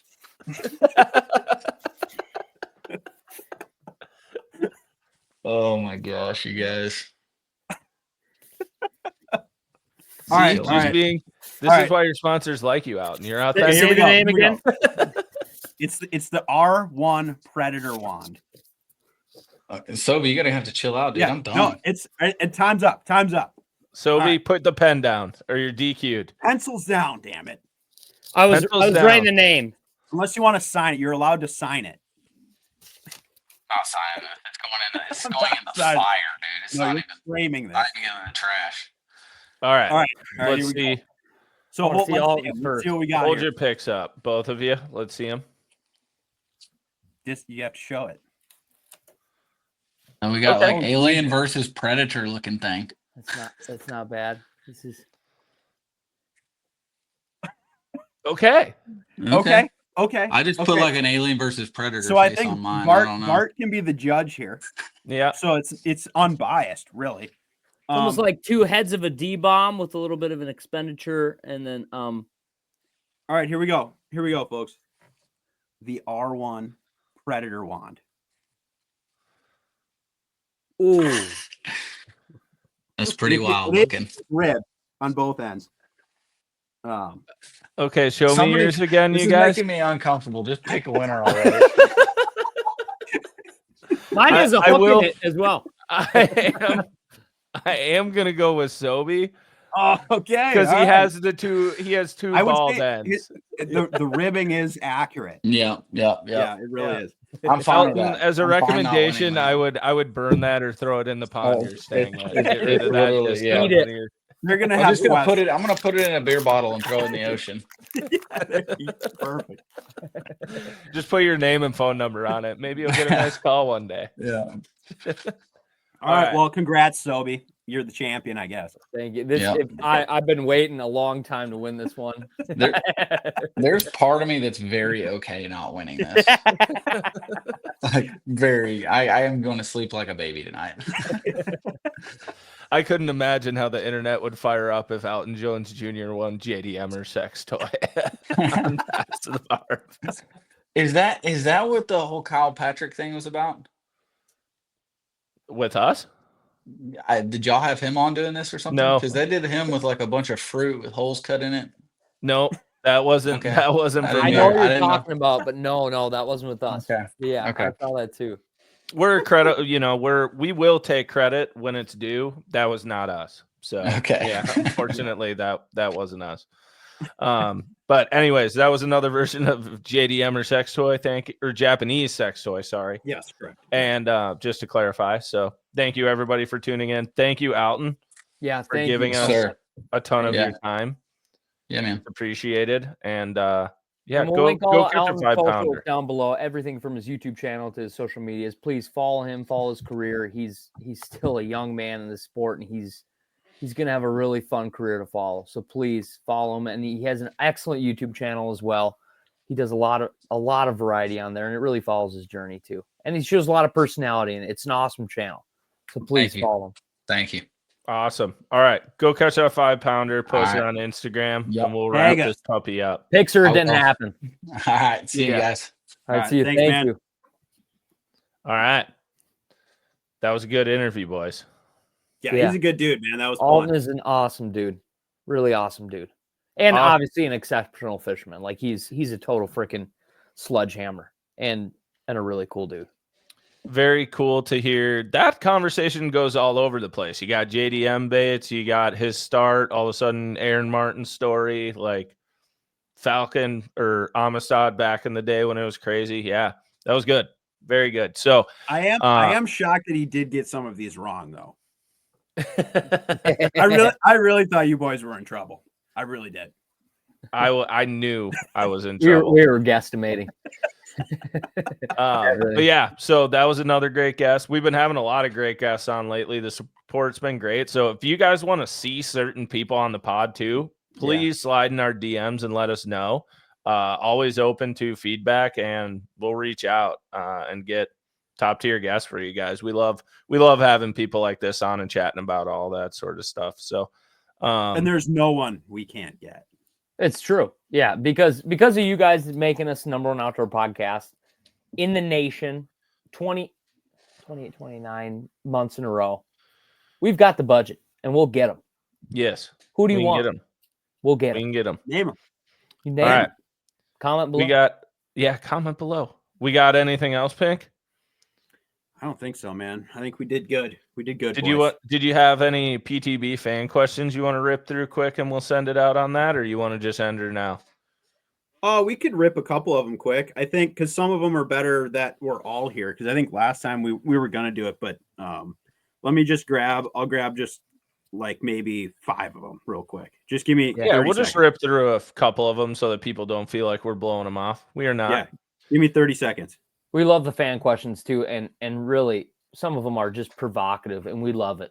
And as a reminder for the people, set your Bassmaster fantasy lineup. Hartwell Mhm. is this week, so make sure you get it set. Right now, the scoreboard is Sobe in the lead with 7 points. As a reminder, we do golf scoring on this, so just the winner between the three of us gets 1, the last gets 3. So Sobe's in the lead with 7.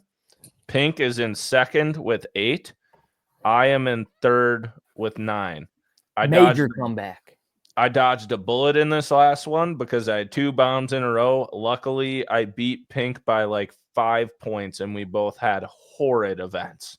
How good? I want to know. And this is not a shameless brag. How good did I do in this event? Because I think you were like top 5 in the group. You did really good. Like I had Trey, I had Easton, I had Kyle Welcher. I had a freaking stacked lineup, dude. I've never watched a Bassmaster event and been like, my lineup is so kick ass for how day 1 and day 2 went. I was losing it. So you finished third in the group. What? So people beat me? How did you had 1325. R Wieland had 1337, and then N Salty Worm had 1388. Who did they have, dude? I think Iconelli killed me or something like that. I'll look at his team. He had who do he have? He had Lee Livesey, Drew Cook, Kyle Welcher, Drew Benton, and Easton Fothergill. He didn't have one. His lowest finish was Drew Benton in 24th. Damn, dude, he just had consistency that killed. He didn't even have Trigger Trey. Yeah. I had Easton, Trey, and Kyle Welcher, and then my other 2 boys just freaking. I had like. I'll rip while we're waiting for Pink. I'll rip through my lineup for Hartwell. Well, I had my team. Oh, this is okay. He doesn't. Is it going to be a scope show? I actually don't know if it's going to be a spawn fest, herring spawn, or a little bit of everything. I think it will. I think it's going to be a little bit of everything. I think you're going to see. I think it's going to be. There's going to be some type of herring spawn going on, and bass spawn might be wrapping up out there, but I would anticipate not, because it seems like everywhere's been pretty far behind this year. Yeah. So I have got actually a very interesting lineup. This is by far the youngest Bassmaster fantasy lineup I've ever done. Bucket A, I'm going Jay. Bucket B, I'm going Paul Marks. Bucket C, I'm going Emil Wagner. Bucket D, I'm going Easton Fothergill. And bucket E, I'm going Wesley Gore. Oh, you got Wesley Gore. You're going to be hero or zero in this, and I like a lineup like that because you're either going to make an epic comeback or, you're making a true bet. A good game. I got 2 Hartwell locals in there. Easton very often says that Hartwell is his favorite lake in the country. Jay Shakira just catches them everywhere apparently now. We've made that joke on this podcast for 2 years, but like it's a very real thing now. So I got him picked, and then Wesley Gore's just too good he's had a bad start to the year, so I just feel like he's due. And the way he fishes, his style of practice and stuff, I think it'll run into being good at Hartwell. Okay, I'll read mine. Mine's pretty kind of similar. I went Jay Shakurit, Patrick Walters, Justin Hamner, Easton Fothergill, Matt Airy. That's a very good lineup as well. I like that. I have Jay Shakurit, Patrick Walters, Dakota Ebear. He's due. Easton Fothergill, Ben Milliken. I think those are very good lineups.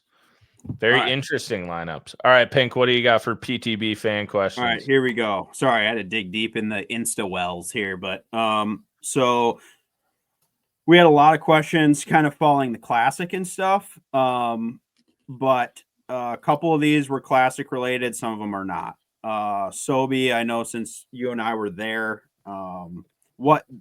this question was great. This is coming off classic. There was a lot of bait questions, like new release stuff. This question I liked. It was, what was the most expensive bait you saw at the classic? Oh, and I think at least of the ones that I actually looked at, it was probably those clutch swim baits. I think were probably the ones that I saw. They were really popular. For? I don't even know, but I think the cheapest one they had was still like $100, but I think they had some that were up to close to 200. Dang, yeah, and there was lines there, big time. Dude, that place was popular. Yeah. Let's see. That's a good question.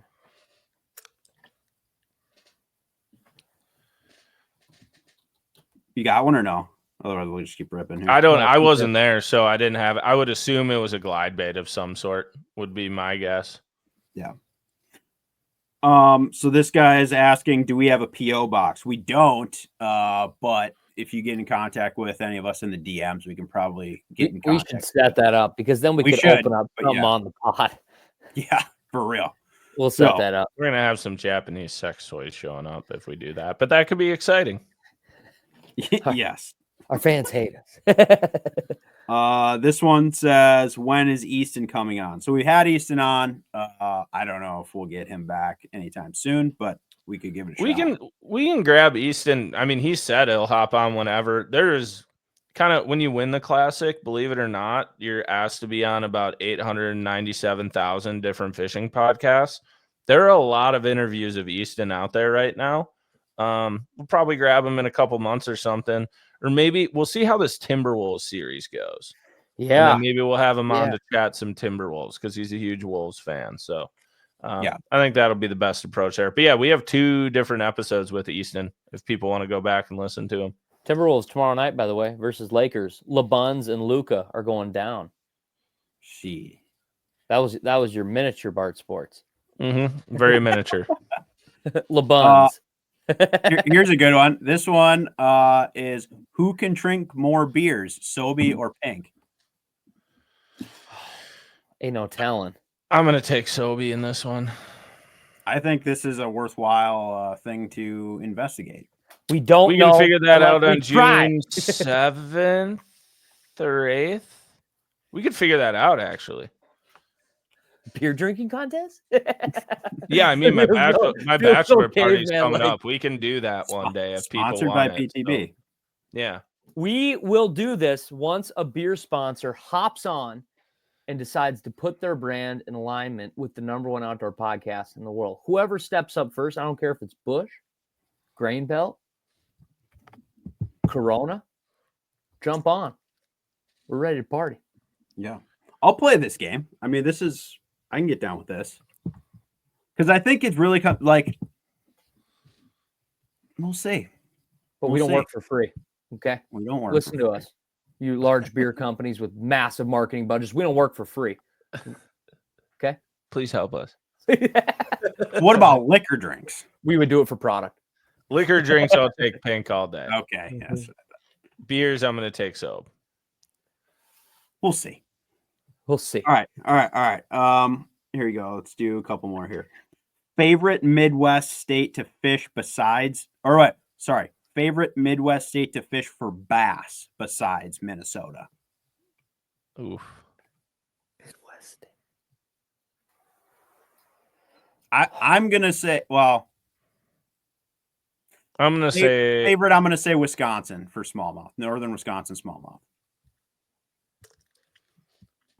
I'm actually probably going to say the same thing, but just because different versatilities being Northern Wisconsin smallmouth, and then you also got the river, and I like the river a lot. So I am also going to say Wisconsin, and that is because I'm not well-versed enough in South Dakota, but I'm on the brink of next year. This time you ask me this question, it's going to be freaking South Dakota. Yeah, you got me fired up on that too. So. Dude, I'm going to make South Dakota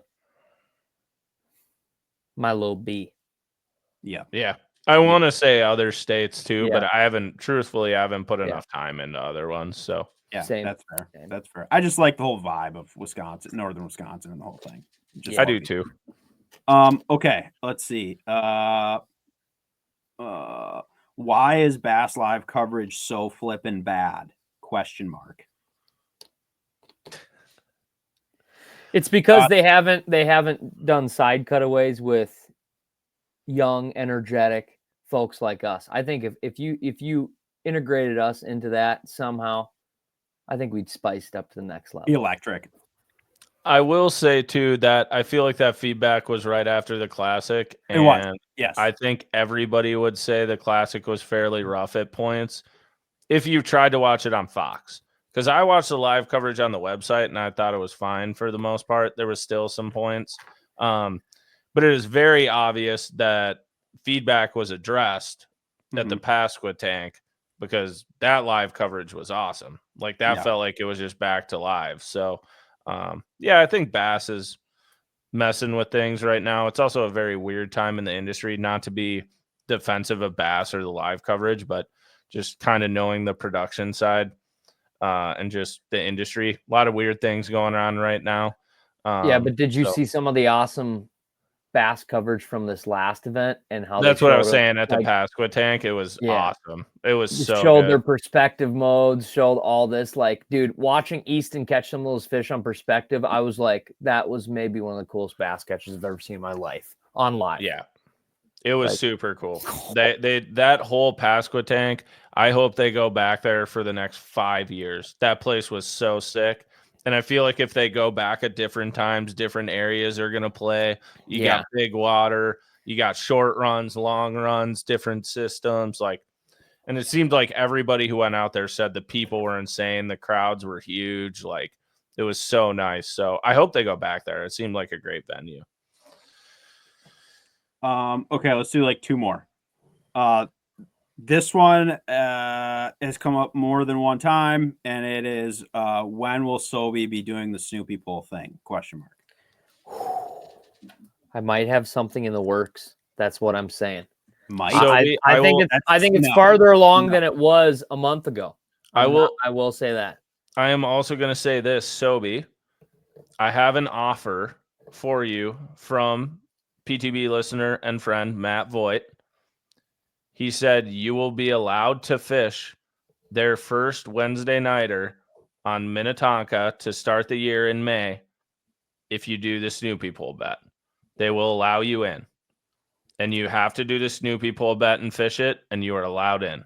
Well, you have to film it, though. Time of year to fish with a Snoopy Pull on Tonka. No, it is not. That is probably Based the on best what time. information? What tournament when have you fished on Tonka at the end of May? I've been there for the past decade. That's actually probably the best situation for you to throw a Snoopy Pull on Tonka. Maybe, but maybe not. You could say that about anything, anytime. I feel like maybe not. If I was straight midsummer throwing a drop shot jig worm on a Snoopy No, that Pull, would be terrible. You're just going to get tangled in weeds all the time. It would be awful. Yeah, it's true.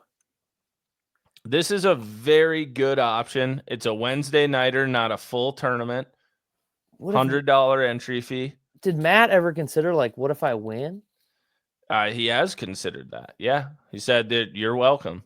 Damn, that'd be electric if I won. Yeah. So you should probably do that to pay up this bet so that somebody pays up a bet from this show. Otherwise, we're gonna lose people on these bets. I should just practice my ass off for that tournament. Yeah, that's the thing. You can practice with it whatever you want to. I should just win.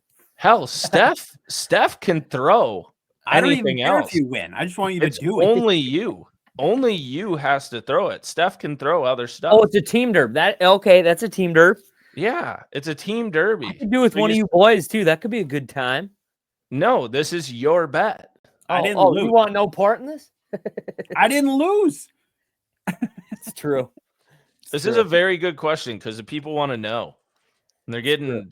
We keep telling them, just keep sliding in Sobe's DMs and bugging him. Like, he'll eventually do it. But I'm about to.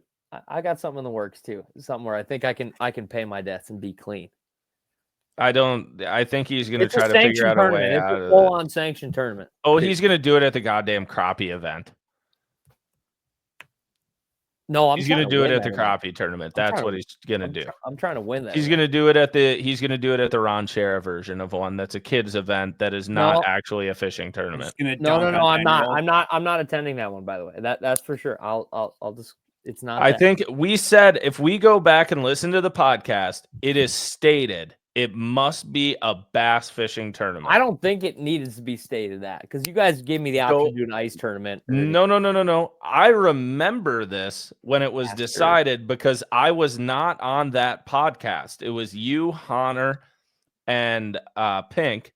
And you guys explicitly stated what it was because I was losing and you wanted to make sure I couldn't get out of it and I had to fish in a bass tournament with it. I can go back and find the clip. Actually, I'll ask any of our viewers to go back and find it. but it That's is in It's correct. June. I think it's in June of last year. I was at the Mississippi River. It was the earlier mid-June podcast last year because we were figuring out the punishment. Clip this. Please reference this and clip this, Terrence. He's got it. He's got it. Yeah. We'll So, Sobe, we have a tournament lined up for you. You can fish a Wednesday nighter with your Snoopy pole. Steph doesn't have to fish with it. We've stated that. It is only you. On the infamous Lake Minnetonka. He would let on me Minnetonka, and it'll be perfect. And it's a good time of year to do it because you will catch fish. I want to take those punks, Monty. All right. Did we address that last one well, Pink? Last one. Great question here. When are we going to get a BT or Past the Barb bass tournament 1v1v1 action? I'm assuming this means like live. That'd or be something? sweet. Oh, if we could somehow we do like a head-to-head. Yeah, or even just film one. We could probably do one this summer. I think Yeah. we'll all have enough free time. We'll do one. We could do it. We could could do do it it this live. I mean, like, I had that So- set up in my boat, dude. Like, you could totally run it. We just need to have enough cell service. Yeah, we could probably figure it out for sometime this summer. Maybe that'll be our first content idea outside of the podcast that we'll maybe try to do one night. Starlink. We're gonna get some Starlink. I think if we're just in the Twin Cities, we'll have good enough cell service. Yeah. It'll be We'll fine. find a good lake that's got like wicked good service. Yeah. Yeah. That's good. All right. That's all I got. All right. Well, thank you everybody for making it this long. Thank you to Alton for coming on. Like we've said before, please rate and subscribe. It actually means a ton. And especially if you're on Spotify, please follow and subscribe. We do appreciate it. Apple reviews, the whole deal. YouTube's been flying lately. Appreciate all of you. But until the next time, thank you for listening to another episode of Past the Barb.